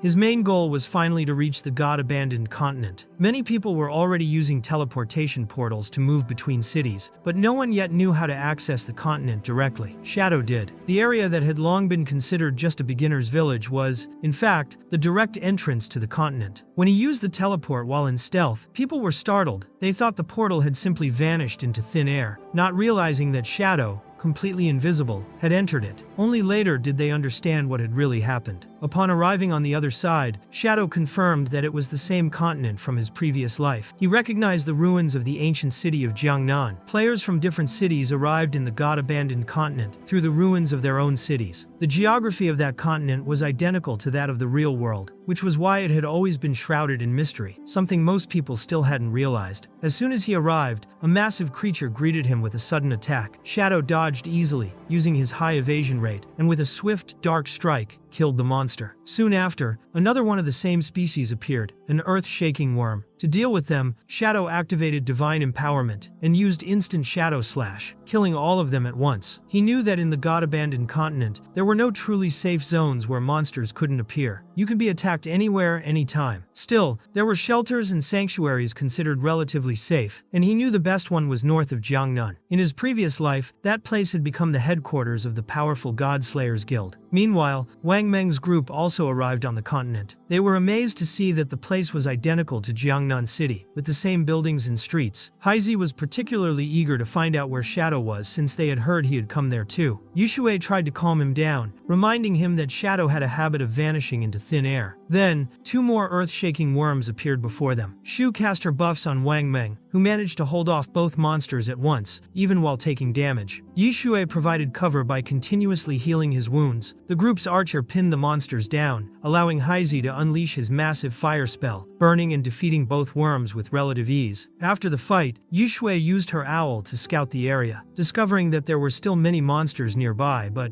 at least they were all the same type they had already learned to defeat. Even so, they were shocked to realize there were no safe zones in that place, and no signs of other survivors. Using the owl, Yushui found a clear trail of destruction and dead monster corpses. She concluded that it had probably been Shadow who passed through. They decided to retreat to the area Shadow had already cleared, knowing it would be safer there. They followed the path of destruction and dropped loot, certain that they would eventually find him. Instead of fighting every monster they encountered, they ran along the path, chasing after Shadow, who, at that moment, was still killing countless earth-shaking worms. He thought that even without using Divine Empowerment, he could now kill several of them easily, realizing just how much stronger he had become compared to his past life. Moving through the ruins, he finally reached the hideout he had been searching for. Beneath those ancient structures lay a massive underground palace, something that, in his previous life, had only been discovered long after players first arrived on the continent. That place had eventually become the base of the God-Slayers Guild, but before it turned into a safe zone, it had been a deadly dungeon that had to be conquered. In Shadow's past life, it had taken 18 elite players all level 15 to clear it, and several had died in the process. This time, however, Shadow entered alone, without hesitation. The place was known as the Land of Soul Purification. He believed he was more than capable of handling it by himself. He knew that to claim the territory, he would have to defeat the area's guardian. As soon as he advanced, all the elemental spirits guarding the area rushed toward him. Each had a distinct color, representing a different element, and all were level 12. To deal with them, Shadow used his new skill, the Darkest Moment, making his blade explode in dark energy that blinded every enemy around him. With them unable to see, Shadow swiftly killed them all, taking advantage of his triple damage bonus against unsuspecting enemies even without being invisible. The first 15 monsters fell almost instantly. Still, he knew the place was full of corridors packed with creatures, and clearing everything wouldn't be easy. On the other hand, he saw the bright side. The more monsters he killed, the more evolution points he would gain. And now that all the lesser creatures in the area had been defeated, it was clear that the Guardian would soon appear to challenge him. Meanwhile, players from different parts of the world, such as the United States, France, and England, began entering entering the so-called God-abandoned continent. They soon realized they were being transported there, and could even recognize transformed versions of their own homelands. Upon arrival, they faced the first local threats, the earth-shaking worms enemies common to everyone venturing into that land. In the ruins of Jiangnan, Wang Meng and his team were catching their breath after a series of intense battles. They acknowledged the effort Shadow had made alone to clear the area, and Yu commented that it was no wonder he was the leader. Even though they considered themselves strong, they were still far below his level. Wang Meng urged caution in their words, while Heisei admitted that without Shadow's cleanup, they would probably all be dead. Despite the relief, she showed curiosity, wondering where they would be sent if they died there. Wang Meng explained that they needed to wait until all their team members reached level 10 before venturing deeper into the God-abandoned continent. Meanwhile, Yishui was conducting patrols with her owl. During her inspection, she noticed the corpses of monsters neatly arranged, all killed by Shadow. There were many items and gold scattered along the way. Although she wanted to collect the treasures, Meng preferred to act cautiously and decided to contact Shadow first to ask if he wanted any of the dropped items or if they could take them in exchange for lifespan. At that moment, Shadow was in another part of the palace, fighting elemental spirits. He had already cleared 4 large halls and many smaller rooms, totaling over 400 defeated enemies. He was only 5 points away from evolving his Hand of Greed skill. During the hunt, Wang Meng contacted him through the chat, saying they had found the items he dropped along the path. Meng asked whether they had any value to him, and if they could keep them by paying with lifespan. Shadow agreed and even mentioned that he had other items to sell. While they were dealing with that, a new creature appeared before him. Shadow immediately recognized it as the Guardian, the Soul Purifier, a level 15 platinum-ranked creature. He knew that if he could defeat it, he would gain control over that land. But he also remembered well that this was the most powerful monster in the area, not only because of its level but also because of its absurd endurance, 750,000 health points. He also knew that its lightning attacks were lethal, capable of killing even him if they landed directly. Despite being aware of the risks, Shadow struck first, using his Shadow Instant Slash and landing a backstab bonus hit. The Guardian retaliated with a rain of thunderbolts. Shadow knew that with his current defense and resistance, he couldn't afford to take a single hit. Even with his agility, the Guardian's attack accuracy was extremely high, at least a 25% chance to hit him, since he could only maintain a 75% dodge rate. Even so, his agility of 182 points allowed him to move at 40 meters per second, roughly 144 kilometers per hour. That incredible speed made it possible to dodge every bolt as long as he stayed focused. In his past life, his former guild, Godslayer, only survived that boss fight thanks to tanks and priests who absorbed the attacks. But this time, he was alone and determined to give the Guardian no chance. At the start of the battle, Shadow managed to reduce about 1/3 of the creature's health, dealing roughly 250,000 damage with his combo. However, the Guardian then entered its second phase. In that form, it became invulnerable and generated lightning orbs throughout the area. To end that phase, all the orbs had to be destroyed. Shadow remembered that, in his past life, the group had failed at that part, which caused a huge argument. Xiao Yu had quit the game in anger, swearing never to return. Only on their second attempt did they manage to defeat the Guardian, and that time,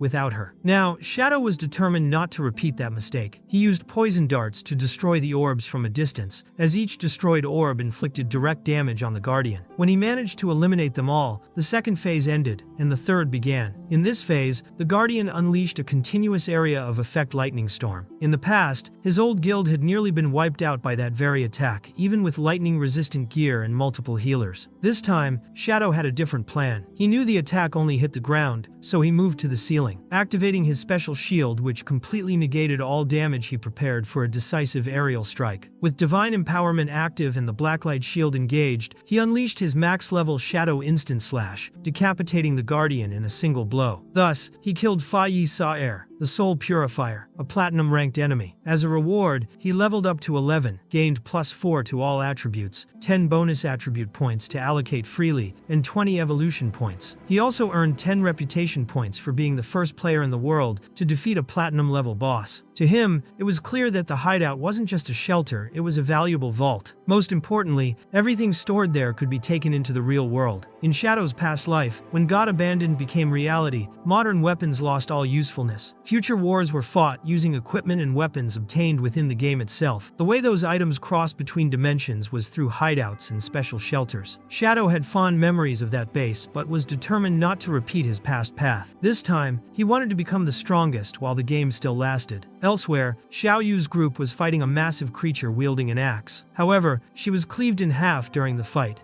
and respawned in the starting village, losing 2 days of tradable lifespan. Her teammates criticized her, saying it was easy to dodge such a large axe. Meanwhile, one of her friends, distracted by sending Xiaoyu a message, took a direct hit to the head and also died, returning to the starting point. Xu Yuan expressed her concern, asking how long they would have to keep killing monsters to reach the necessary level. She was afraid her lifespan was running out. At that moment, a global message was sent to all players, announcing that Shadow had been the first in the world to solo a platinum-level boss. The news shocked everyone. Upon hearing it, Xiaoyu reflected on the situation, realizing that the people around her couldn't even defeat a silver-level boss. She wondered how Shadow could handle a platinum one, thinking that for him, it seemed almost easy. Meanwhile, Shadow was assigning his new attribute points, putting everything into agility to increase his speed even further. He believed that with enough agility, he could defeat bosses without ever being hit. He hadn't expected a platinum-level boss to grant 20 evolution points, enough to evolve his Hand of Greed skill from epic to legendary rank. The upgrade increased his bonus rewards to 500% and granted him a new passive ability called Greedy Space, which added 100 extra inventory slots. When he used his enhanced Hand of Greed, he instantly received 100 evolution points. He also obtained 2 assassin-type items and a skill book from the same class. He decided to analyze them later, as his priority was to claim the territory and its exclusive abilities. To speed up the looting process, he created a devoted follower who went around collecting all the items scattered throughout the palace and brought them back to him. Noticing he still had leftover evolution points, Shadow decided to use them to further improve his abilities. He extended his stealth duration and increased the bonus damage dealt while attacking from stealth. His backstab bonus damage rose from 50% to 75%, and his Darkest Moment skill reached epic rank, now covering 50 meters and blinding enemies for 16 seconds. He also upgraded his Blooming Death skill, which now caused the target's body to completely vanish, while also allowing him to absorb 50% of the enemy's non-tradable lifespan. In high-level or enraged boss zones, this life drain could multiply hundreds or even thousands of times, making it essential to secure non-tradable lifespan first. With that, Shadow knew he would never again run out of life expectancy. As he finished those adjustments, he received a message from another player, congratulating him for being the first to defeat a platinum-level boss. She also said she had good news. She had finally discovered Dongfang's real-world location. She explained that he had purchased a massive amount of lifespan to exchange for real-life abilities and needed to be stopped before he became a threat. Shadow replied calmly that he would take care of it without worry. Once his servant had gathered all the loot, Shadow noticed he still had plenty of inventory space left. He then went to meet Wang's group. When he arrived, Anyu tried to hug him, only to get slapped in the face. Even so, she explained that they had collected around 2,000 days of tradable lifespan in items along the path Shadow had cleared. Shadow also had many items, including platinum grade ones, which he could sell to them for a total of 18,000 days. And Yu was thrilled by the chance to see those high-level items, while Heizi wondered how Shadow's inventory could possibly be so large. He didn't bother explaining he never revealed his secrets. Still, he gave them a valuable tip about a portal that could teleport them back to the starting village. And Yu, upon hearing that, remarked that only a reincarnator could know such hidden information. And Wang jokingly told her not to scare him, even suggesting half-seriously that she try flirting with him, which the group didn't take too well. After that, Shadow used a massive amount of lifespan, totaling 27,000 days, to synchronize his level and class in the real world, ensuring that nearly all his abilities reached their maximum rank. He discovered that even his undead servant was practically immortal in reality, making him almost as powerful outside the game as within it. Even so, he knew he would need more lifespan to reach 100% synchronization. Meanwhile, Qin Feng, upon returning to the real world, grew concerned. Remembering that Xiaoyu knew where he lived, he decided he needed to move as soon as possible. But before that, he wanted to secure more points, so he planned to create a temporary base. Using his Hand of Greed, he absorbed all the furniture in his house straight into his inventory, finding it extremely convenient. Then, he rushed toward Dongfang's address, moving at over 200 kilometers per hour. At that moment, Dongfang was in a restaurant, attending an important family meeting. He explained that because of the so-called God-abandoned game, where certain powers could be brought into the real world, they now had a huge opportunity to strengthen the Dongfang family. He had been working hard to increase the family's power, considering it his duty. Dongfang's grandfather expressed pride in his grandson's progress, recalling how much they had invested to increase his purchased lifespan. To them, the goal was simple. Dongfang needed to reach level 10 inches the game to bring those powers into reality, something that would make the family stronger than ever. Even so, Dongfang harbored dark thoughts. He believed the old man only cared about his own immortality and that his time would soon be over. He planned to take his grandfather's place, gain real-world powers, and make everyone bow before him. The grandfather asked about the mission to capture Shadow. Dongfeng assured him that there was nothing to worry about. He had hired a very reliable woman to deal with the target. The old man emphasized that it was crucial to capture Shadow alive, as he held many valuable secrets that should serve the Dongfeng family. As they toasted to the family's future success, Shadow was already on site, moving into action. He had neutralized the guards at the entrance and reflected on how he hadn't expected the Dongfeng family to be so well armed. He knew the situation was dangerous, especially since he hadn't brought strong defensive gear into the real world. With his dodge rate imperfect, there was still a real chance he could take a bullet. To protect himself, Shadow decided to summon his devoted follower, an extremely durable ally, capable of absorbing even the deadliest attacks so that Qin Feng, Shadow himself, wouldn't die. This devotee was a silver-rank boss with remarkable endurance. As soon as it was summoned, the devotee entered the room where all the members of the Dongfeng family were gathered. The guards reacted immediately, firing non-stop at its head, torso,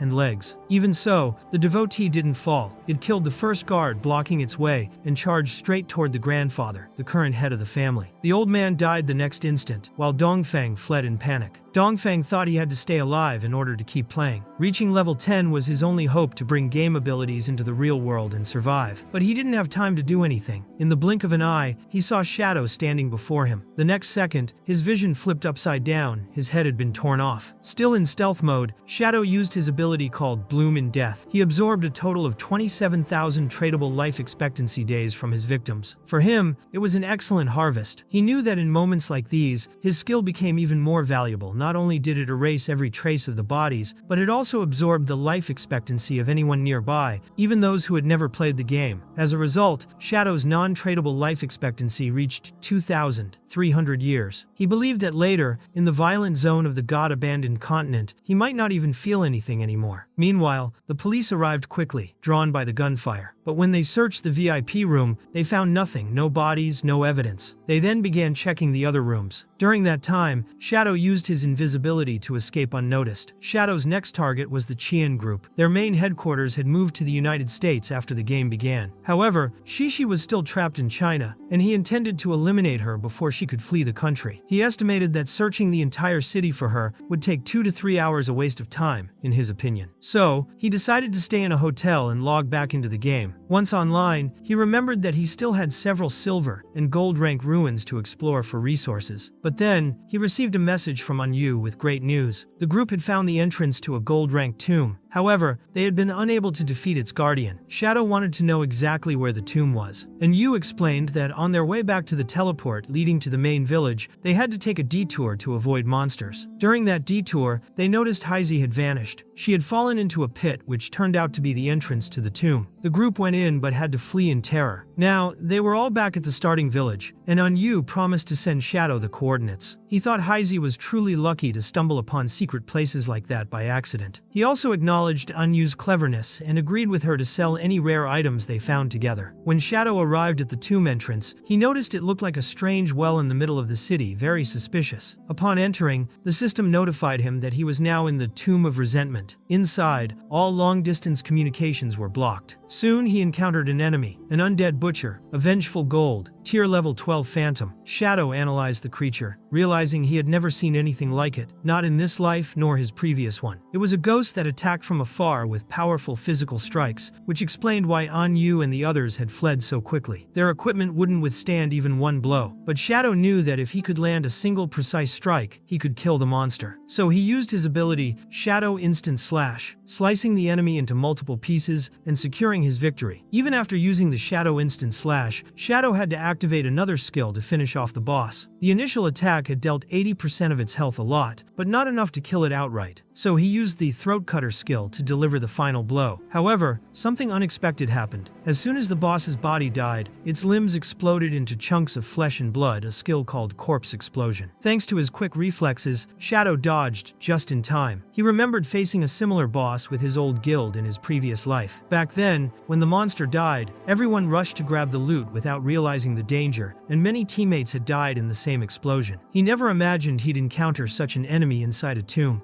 After confirming he was safe, Shadow used his greedy hand skill to collect the rewards. He obtained 110 tradable life expectancy days, 20 evolution points, a skill book called The Blade of the Knight's Shadow Ring, plus 630 additional life expectancy days, and even a platinum level armor. Shadow was pleased with the results. He had finally obtained both a rare piece of equipment and a combat skill he could actually use. The new skill was designed for assassins. It allowed him to coat a sharp weapon with dark power, attacking all enemies within a 5-meter range, and adding 500 extra points of dark element damage. Thanks to an item that reduced cooldown times, he could reuse it every 5.7 seconds. Shadow realized this was perfect for him, since the skill's magic damage scaled with the spirit stat, which he had more of than strength. He then invested several points to upgrade the skill to epic level. Its range increased from 5 to 12 meters, and its bonus damage rose from 500 to 1,300. Although it dealt less damage per target than a single strike, it was ideal for wiping out groups of enemies at once, especially if he was surrounded. He also tested his new armor, the Platinum Grade Armor of Resentment. It provided plus 55 physical defense, plus 45 resistance to all elements, plus 42 damage block, and plus 777 extra HP. Additionally, it had a passive effect. Every time Shadow took damage, his power would increase by 30 points. Although not ideal for his evasive combat style, he still considered it a useful bonus. Meanwhile, elsewhere, Xiaoyu was once again being killed by a creature that wasn't even that strong. One of her teammates was furious, criticizing her for having a pretty body but, according to him, no brains. He reminded her that she was a priestess and couldn't even heal properly. That player, who only had 2 years of life expectancy left, lost his patience. He shoved her to the ground, yelling for her never to show up again. Shu Yuan tried to help, inviting Xiaoyu to go with her to the city where her parents lived. There was a place there that specialized in helping players who struggled to progress. However, Xiaoyu was crying so much that she chose to log out of the game without saying a word. In the real world, at her new home bought with the life years she had sold, Xiaoyu received a message offering to help her level up. But the man who sent it had ulterior motives and made it clear he wanted something in return. She then tried contacting another player, but he also refused, telling her he didn't want any part of that and even told her to go find a real job. Desperate, Xiaoyu felt utterly alone. She began to lose control, shouting that no one wanted to help her, that Song Fei was dead, and that she couldn't reach Shadow to get revenge. Then she thought about finding her brother. She believed he would never abandon her. She went to his old apartment, convinced that if she apologized sweetly, he would forgive her. She planned to act obediently for a while, until she gained enough power to take revenge. She dreamed of the day she would have enough money and strength to sever all ties, including with Qin Feng. When she arrived, she knocked several times with no response. She ended up kicking down the door, only to find the place completely empty. No furniture, no sign anyone lived there. When she tried calling him, she discovered the number was disconnected. Meanwhile, deep inside the Tomb of Resentment, Shadow kept moving forward. He had already slain around 200 lesser monsters along the way, and was finally nearing the end, ready to face whatever came next. Some of the enemies in the tomb were silver rank, others bronze rank. Shadow was almost level 12, and eagerly awaited the moment his summon would open the coffin, hoping the final boss would be platinum tier. When the devotee opened it, a dark energy surged out, engulfing him instantly, and killing him on the spot. Shadow quickly realized it was the Miasma of Death, a gold tier boss, completely immune to physical attacks and lacking any solid form. He remembered the last time he had released that creature. Back then, it had escaped, invaded a guild base, and killed many people, so he knew he had to exercise this threat immediately. Fortunately, Shadow had a magic attack capable of revealing the monster's true form. Using the Shadow Ring Strike, he exposed the real body of the Miasma of Death, a small root spreading deadly mist. Once revealed, he destroyed it easily with a single blow. He understood that even though the Miasma of Death was officially a gold-level boss, its power could surpass platinum-level opponents if one lacked the proper method to fight it. Victory was only possible thanks to the ring's magic skill. After defeating the boss, Shadow used Greedy Hand to collect a rare item, a mount bell, and thought to himself that traveling with Heizi always brought him luck. With this bell, he could summon a level 11 ghost wolf, which would serve as both a mount and a combat companion. The wolf was enormous, with a strikingly spectral appearance. Its attributes were impressive: 148 strength, 155 constitution, 190, 1 agility, and 135 spirit. It also had several special abilities: active swift movement, which increased movement speed by 245% while Shadow was mounted, and Night Wanderer, which granted permanent stealth at night. This stealth would break upon attacking, dealing an additional 120 damage, and could only be reactivated after 60 seconds. Another skill was Triple Strike, which could hit a single target 3 consecutive times with bonus damage. Finally, the wolf possessed Wolf Howl, which granted all allies an additional 35 points to attack, physical defense, and elemental resistance for about 5 hours. This ability had a cooldown time of 10 minutes, but if the cooldown completed while the effect was still active, it could be maintained indefinitely. Shadow recognized that these advantages made him incredibly powerful in a short time. After taming the mount, he left the tomb, testing the wolf's speed and feeling deeply impressed with its performance. Shadow decided that his next goal would be to reach level 15, as he needed enough lifespan to bring the mount into the real world. He planned that once he returned to reality, he would eliminate Shishi, someone whose name he found far too ridiculous to take seriously. He knew that the Zhanghai Arena was massive, with 2 underground floors and a vast complex full of monsters, which he saw as an advantage since it would allow him to level up quickly. As soon as he arrived at the arena, he encountered giant gladiators and advanced without hesitation, slaughtering them all with his instant slash technique, always accompanied by the wolf. Meanwhile, Wang Meng's group was exploring the god-abandoned continent, defeating various creatures. One of the members, Nai Liang, the son of a company director in Zhanghai, was very impressed by Anyu's power. He thought her hidden class, Dragon Swordsman, was extremely strong and began to develop a personal interest in her. However, Anyu wasn't satisfied with the group's performance. She commented that she hadn't even used her full strength, yet the gold-ranked level 8 boss they fought had still taken more than 10 minutes to defeat. She couldn't understand how Shadow had managed to kill a platinum-level boss all by himself. Nai Liang believed Shadow was just a sneaky assassin who dishonorably took down bosses slowly, something he claimed he would never do because he was honest. He also said that Shadow was notorious for being a bloodthirsty psychopath who needed to be controlled. Heizi and Meng, on the other hand, laughed at these criticisms and argued that Shadow was the most powerful player on the server, the one who had single-handedly defeated the first platinum boss. They even joked that it was cute how Nai Liang tried to insult him just to later curry favor. The conversation went on until Wang Meng changed the subject, revealing that he had other concerns in mind. Wang Meng mentioned that it might just be paranoia, but there had been a case at a restaurant where an entire family mysteriously disappeared. He said that many believed Shadow was behind it, so he thought the group should be careful about trusting him. Still, he admitted that none of them really knew Shadow's personality and couldn't entirely rule out the possibility that he was a serial killer. And Yu replied that many people suspected Shadow, but there was no proof against him. Even so, she quietly admitted to herself that, even if it were true, she would still choose to stand by him. Wang Meng asked why, and Yu avoided the question, telling them not to try to suck up to Shadow since that's what everyone seemed to be doing. At that moment, another member of the group appeared, saying he had found a gladiator-style arena nearby. However, all the monsters there were already dead, and Yu decided they should check it out. When they arrived, they found piles of scattered life expectancy days and various items on the ground. She remarked that this was definitely Shadow's doing. Nai Liang asked why she was so sure, and Yu replied that it was obvious he was the strongest of all players. If anyone could pull something like that off alone, it would be him. Nai Liang retorted that he could also do it with stealth. It would just take longer. While the group talked, and Yu took the opportunity to send affectionate messages to Shadow, asking if he was still around. He gave the clearest possible answer when he suddenly appeared behind Nai Liang, mounted on his wolf. Nai Liang was so terrified that he wet himself, something everyone could see, causing collective embarrassment. And Yu was fascinated by the wolf and asked where Shadow had found such a creature. He explained that it was thanks to the coordinates the group had provided, which had allowed him to find it in the tomb. He made a point to thank Heizi in particular, calling him his lucky charm. Then Shadow began trading items and lifespan days with the others. Humiliated by what had happened, Nai Liang was furious and swore to himself that he would take revenge one day. Meanwhile, the system showed that Shadow had accumulated an impressive 245 years of lifespan and 255 evolution points. From his last sweep through the arena, he had also obtained a new gold-tier skill called Silent Stealth. With it, he could remain permanently invisible as long as he didn't move, gaining over 300 bonus damage when breaking stealth. Its cooldown time was 120 seconds. He spent 11 of his evolution points to upgrade this gold skill to Epic, increasing its bonus damage to 800 and reducing the cooldown to 60 seconds. He also upgraded other abilities and was eager to test the necklace he had obtained in the arena, the Liar's Pendant, a platinum tier assassin accessory that granted plus 45 physical attack, plus 20 strength, plus 20 constitution, and a unique effect that increased increase stealth level by 1. He had also obtained the Veil of Darkness, another assassin accessory that provided +5 Constitution, +5 Spirit, and a 32% increase in dodge chance. With all these items combined, Shadow now had an incredible 83% total dodge chance. Suddenly, in the distance, he spotted something that put him on alert, an Iron Maiden. He wondered who the fool was that had started a fight with that boss. In his past life, this creature had appeared in the Jianghai ruins, where over 1,000 players had participated in the hunt. Across countless attempts, with players dying and respawning, the total number of deaths exceeded 4,000. Seeing the Iron Maiden roaming free was concerning, but he knew it too had emerged from a tomb. Back then, it had guarded the Holy Church, one of the largest ruins in Jianghai. Originally, Shadow had planned to deal with Shishi first, but upon realizing this unexpected opportunity, he decided she could wait. As he got closer to the Iron Maiden, he saw clearly that it was slaughtering a large number of players at once, confirming how dangerous it was. The Iron Maiden's attacks were wide and hit multiple players simultaneously, killing anyone nearby. Shadow watched from a distance, wondering why those players insisted on fighting it now. To him, they were being arrogant and underestimating the danger. While assessing the scene, Shadow recognized who the players were. Among them, riding a tiger, was Chen Wuming, whose hidden class was Templar Knight. Chen Wuming was an old acquaintance of Shadow's from his past life. They had fought each other before, but without a decisive outcome, as Chen Wuming always resorted to dirty tricks to escape when he was about to lose. In Shadow's previous life, the Iron Maiden had been defeated by Wuming's guild, the Knight's Sanctuary. That victory was one of the reasons people said that the West belonged to the Blade God and the East to the Knight's Sanctuary, as they were the strongest guilds of that era. But Shadow knew that the Sanctuary used cruel methods. Its recruits were forced to sign near-slavery contracts, offering protection in exchange for 50% of their lifespan. Many members were, in practice, slaves sold on the black market. For Shadow, this was the perfect moment. He decided that this time Wuming wouldn't escape. Remaining invisible, he approached the chaos of the battle against the Iron Maiden and used the Ring of Shadows, killing all surrounding players instantly. The group was bewildered, unable to understand what had just happened, since it wasn't the creature that had killed them. Wuming tried to find out if it had been Shadow, saying there was no bad blood between them. But Shadow didn't care for explanations or excuses. He simply executed him with instant Shadow Slash, spreading destruction all around and ensuring everyone died. Naturally, they all respawned at the game's starting point. Among the dead was also Xiao Yu, whom Shadow had noticed before. It seemed that every group she joined ended in tragedy. She herself wondered why Shadow insisted on hunting her down, as her lifespan was already at its limit. Shadow realized that by defeating her, he had gained 4 tradable lifespan days and 1 non-tradable year from her. To him, that proved she had truly hit rock bottom. He considered it a harsh but necessary lesson. After that, he turned his attention to the Iron Maiden, which tried to strike him directly. He dodged easily, remembering that the boss's first phase wasn't that difficult. When he disappeared from her sight, the creature went into a frenzy, spinning her blades in all directions, desperately trying to hit him. Shadow was ready, staying above her and landing precise aerial attacks. Using his combo along with the plague poison from his new dagger, he dealt massive damage. Then Shadow noticed that the Iron Maiden had entered her second phase. Now, instead of spinning blades, shadowy hands extended to grab anything alive and drain its life force. Moreover, he knew that in this form, the creature reflected part of all damage it received, making her even more dangerous. There were rumors that a hidden portal existed inside the Iron Maiden's stomach, capable of swallowing players and throwing them randomly anywhere in the world. But Shadow had never been able to confirm that story in his previous life. To him, it was probably just something a confused player had mixed up with another similar game.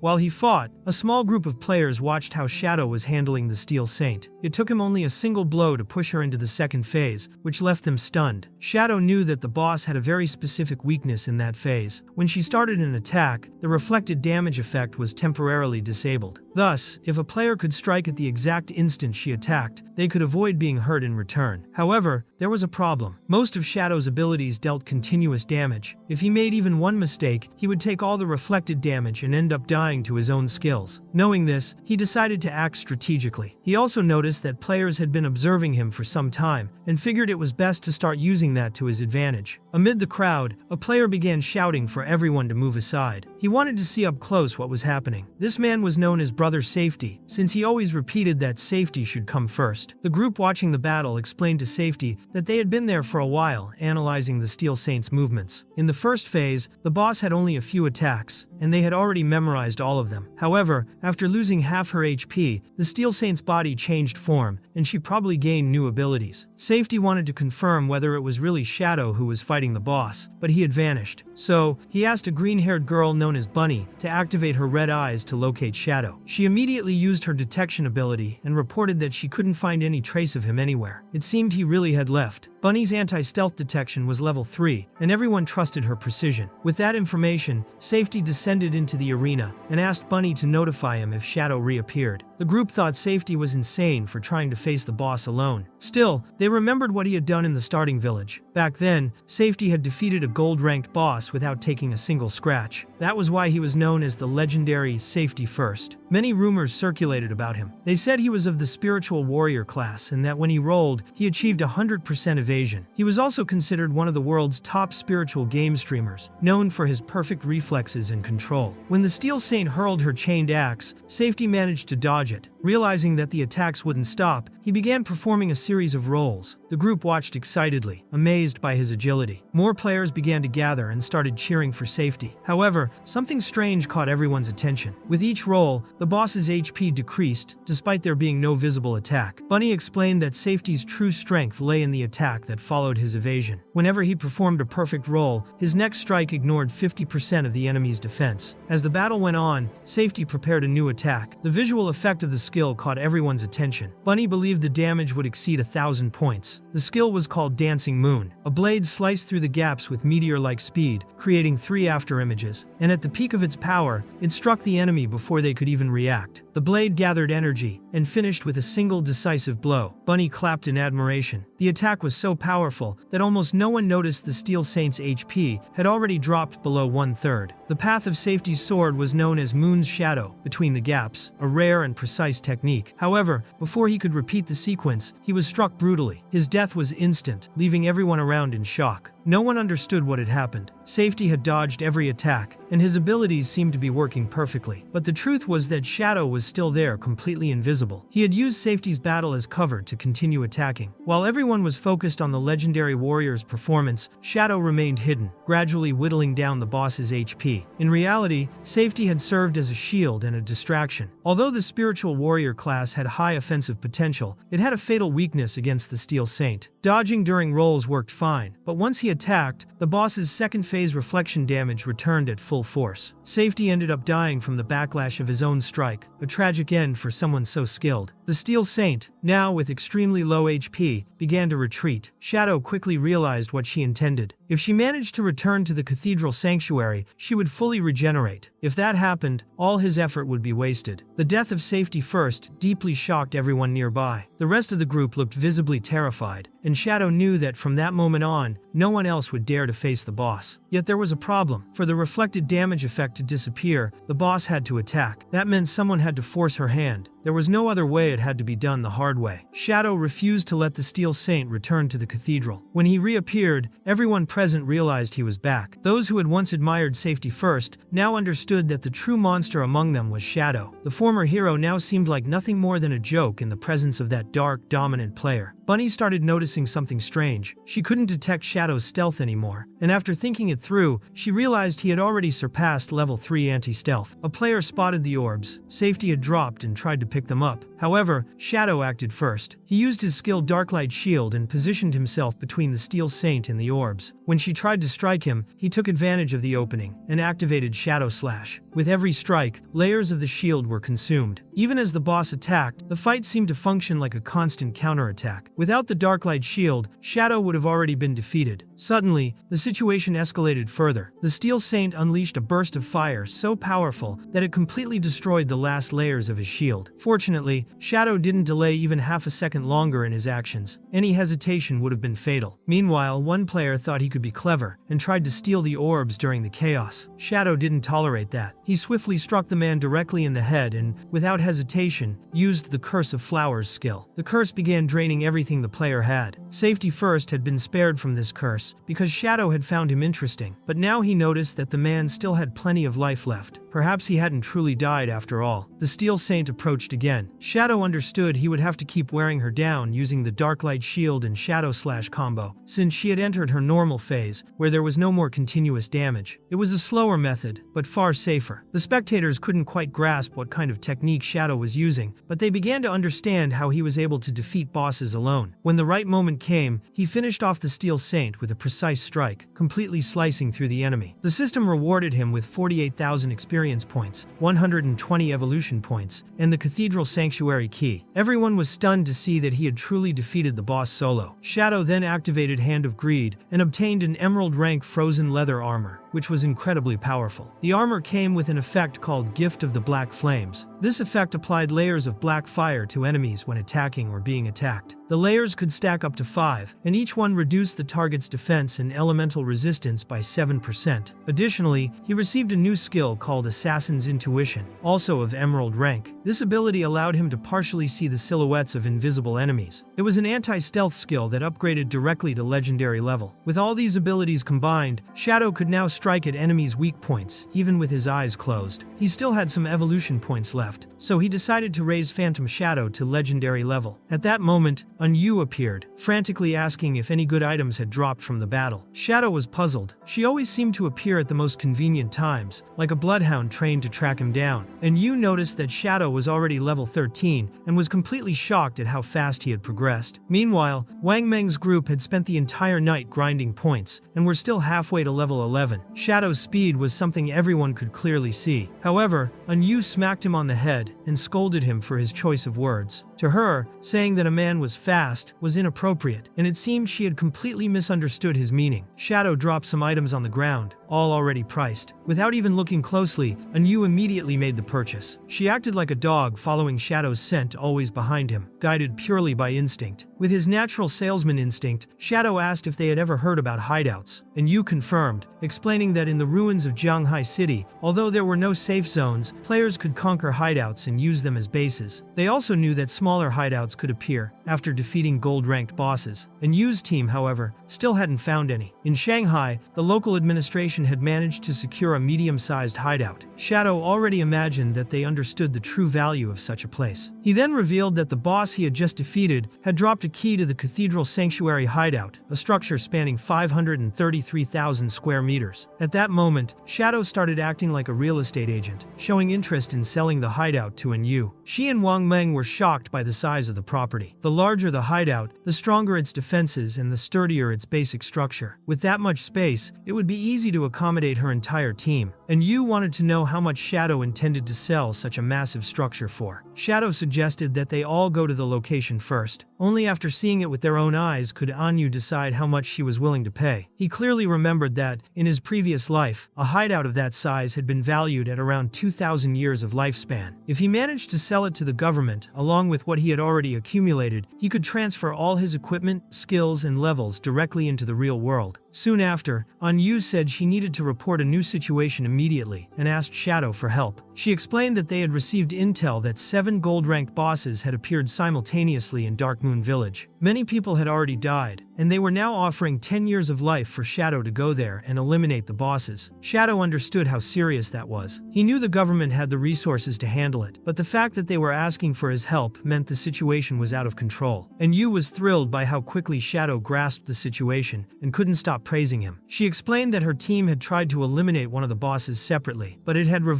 not only revived, but returned with boosted stats, instantly wiping out the entire party. Shadow began reflecting on these traits. He suspected those bosses were puppets created by one of the cursed tablets of the ancient gods. If that were true, he couldn't afford to miss the opportunity. A tablet of the ancient gods was an extremely valuable artifact. With that in mind, Yu completed the transaction, and he immediately asked for the village coordinates. She wished him good luck, while Shadow thought she was truly a good person. With the resources those bosses would drop upon death, he could gain 40 years of life or even more. On top of that, Yu paid 10 years in advance, which made him think she was quite generous. What he didn't know was that the girl was completely obsessed with him and would do anything to get closer. Mounted on his riding creature, Shadow set out on his journey until something in the distance caught his attention. Qin Xiao was being beaten by 3 girls. All of them were furious with her. The reason was simple. Qin Xiao had just joined the guild and already seemed to have her eyes on the president. The other girls saw this as outrageously bold behavior. Even while trying to defend herself, Qin Xiao kept saying she hadn't done anything. One of the girls made it clear that she wasn't blind and demanded Qin Xiao stay away from the president or else she'd get beaten even worse. The assault continued as Qin Xiao begged them to stop, saying it hurt too much and she might die. The girls, however, were more concerned with leaving marks on her so she'd never forget that certain boundaries were not to be crossed. Shadow watched everything unfold and saw that his sister had gotten herself into an internal guild dispute right after joining. Power struggles like that were things he'd grown tired of dealing with in his previous life. In the end, it was always him who ended up saving his sister's skin. This time, however, he merely watched from afar, wishing she would use the experience to grow up. Shadow remained invisible, along with his mount, and pretended not to know anyone there. Without drawing attention, he looked under the giant statue at the center of Jianghai's ruins. Beneath it was a secret chamber, and inside, a special teleportation device that led back to the starting village. Most players had no idea that path even existed. However, using the portal wasn't free. The first activation cost 500 days of life, the second cost 1,000, the third 2,000, and so on, always doubling. This increasing cost existed because, over time, the starting village evolved into a higher level area, where monsters became bosses and hidden treasures began to emerge. One such treasure was the stone tablet of the ancient god, an item Shadow couldn't afford to ignore. He quickly used the teleport to return to the land forsaken by the gods, specifically to Black Moon Village. He found it odd to have been sent there, but decided to continue anyway. Upon arrival, he noticed something unexpected. The place was crowded, and to his surprise, most of the players were elderly. As he walked through the village alleys, he spotted a group talking. Among them was an old lady, tearfully grateful for having reached the safe zone. The young players accompanying her had helped her reach level 3. During her evolution process, the woman had gained 72 days of life, and the young players simply wanted her to transfer that amount back to them. Apparently, that had been the agreement. But the old lady seemed quite upset. She didn't like the idea of having to pay, and thought their help had been out of kindness. The young players tried explaining calmly. They weren't charging her group formation in the game, automatically shared part of the life obtained from monsters among members. In this case, since the life had gone entirely to her, it was only fair to return it. Even so, the old woman accused them of being shameless, claiming they were trying to rob an old lady. They kept explaining that their help had been genuine, and that without the party system, she wouldn't have gained any life or experience at all, but she wouldn't listen. Instead, she began screaming for help, accusing the River of Dreams Guild members of trying to extort her. That was when Shadow, still invisible, grabbed the old woman forcefully and slammed her to the ground. Without hesitation, he attacked with full strength. In seconds, the woman's life orbs were scattered across the ground. The young players considered picking them up, but one of them hesitated, unsure who exactly had helped them. Shadow then revealed himself, saying he had merely given them a hand. With that, the group recovered the 72 days of life. Shadow found it annoying that he couldn't freely fight within the village. He also discovered that Black Moon Village was where the River of Dreams Guild had first been founded. The guild had become famous for its charity work, helping the elderly survive in the land forsaken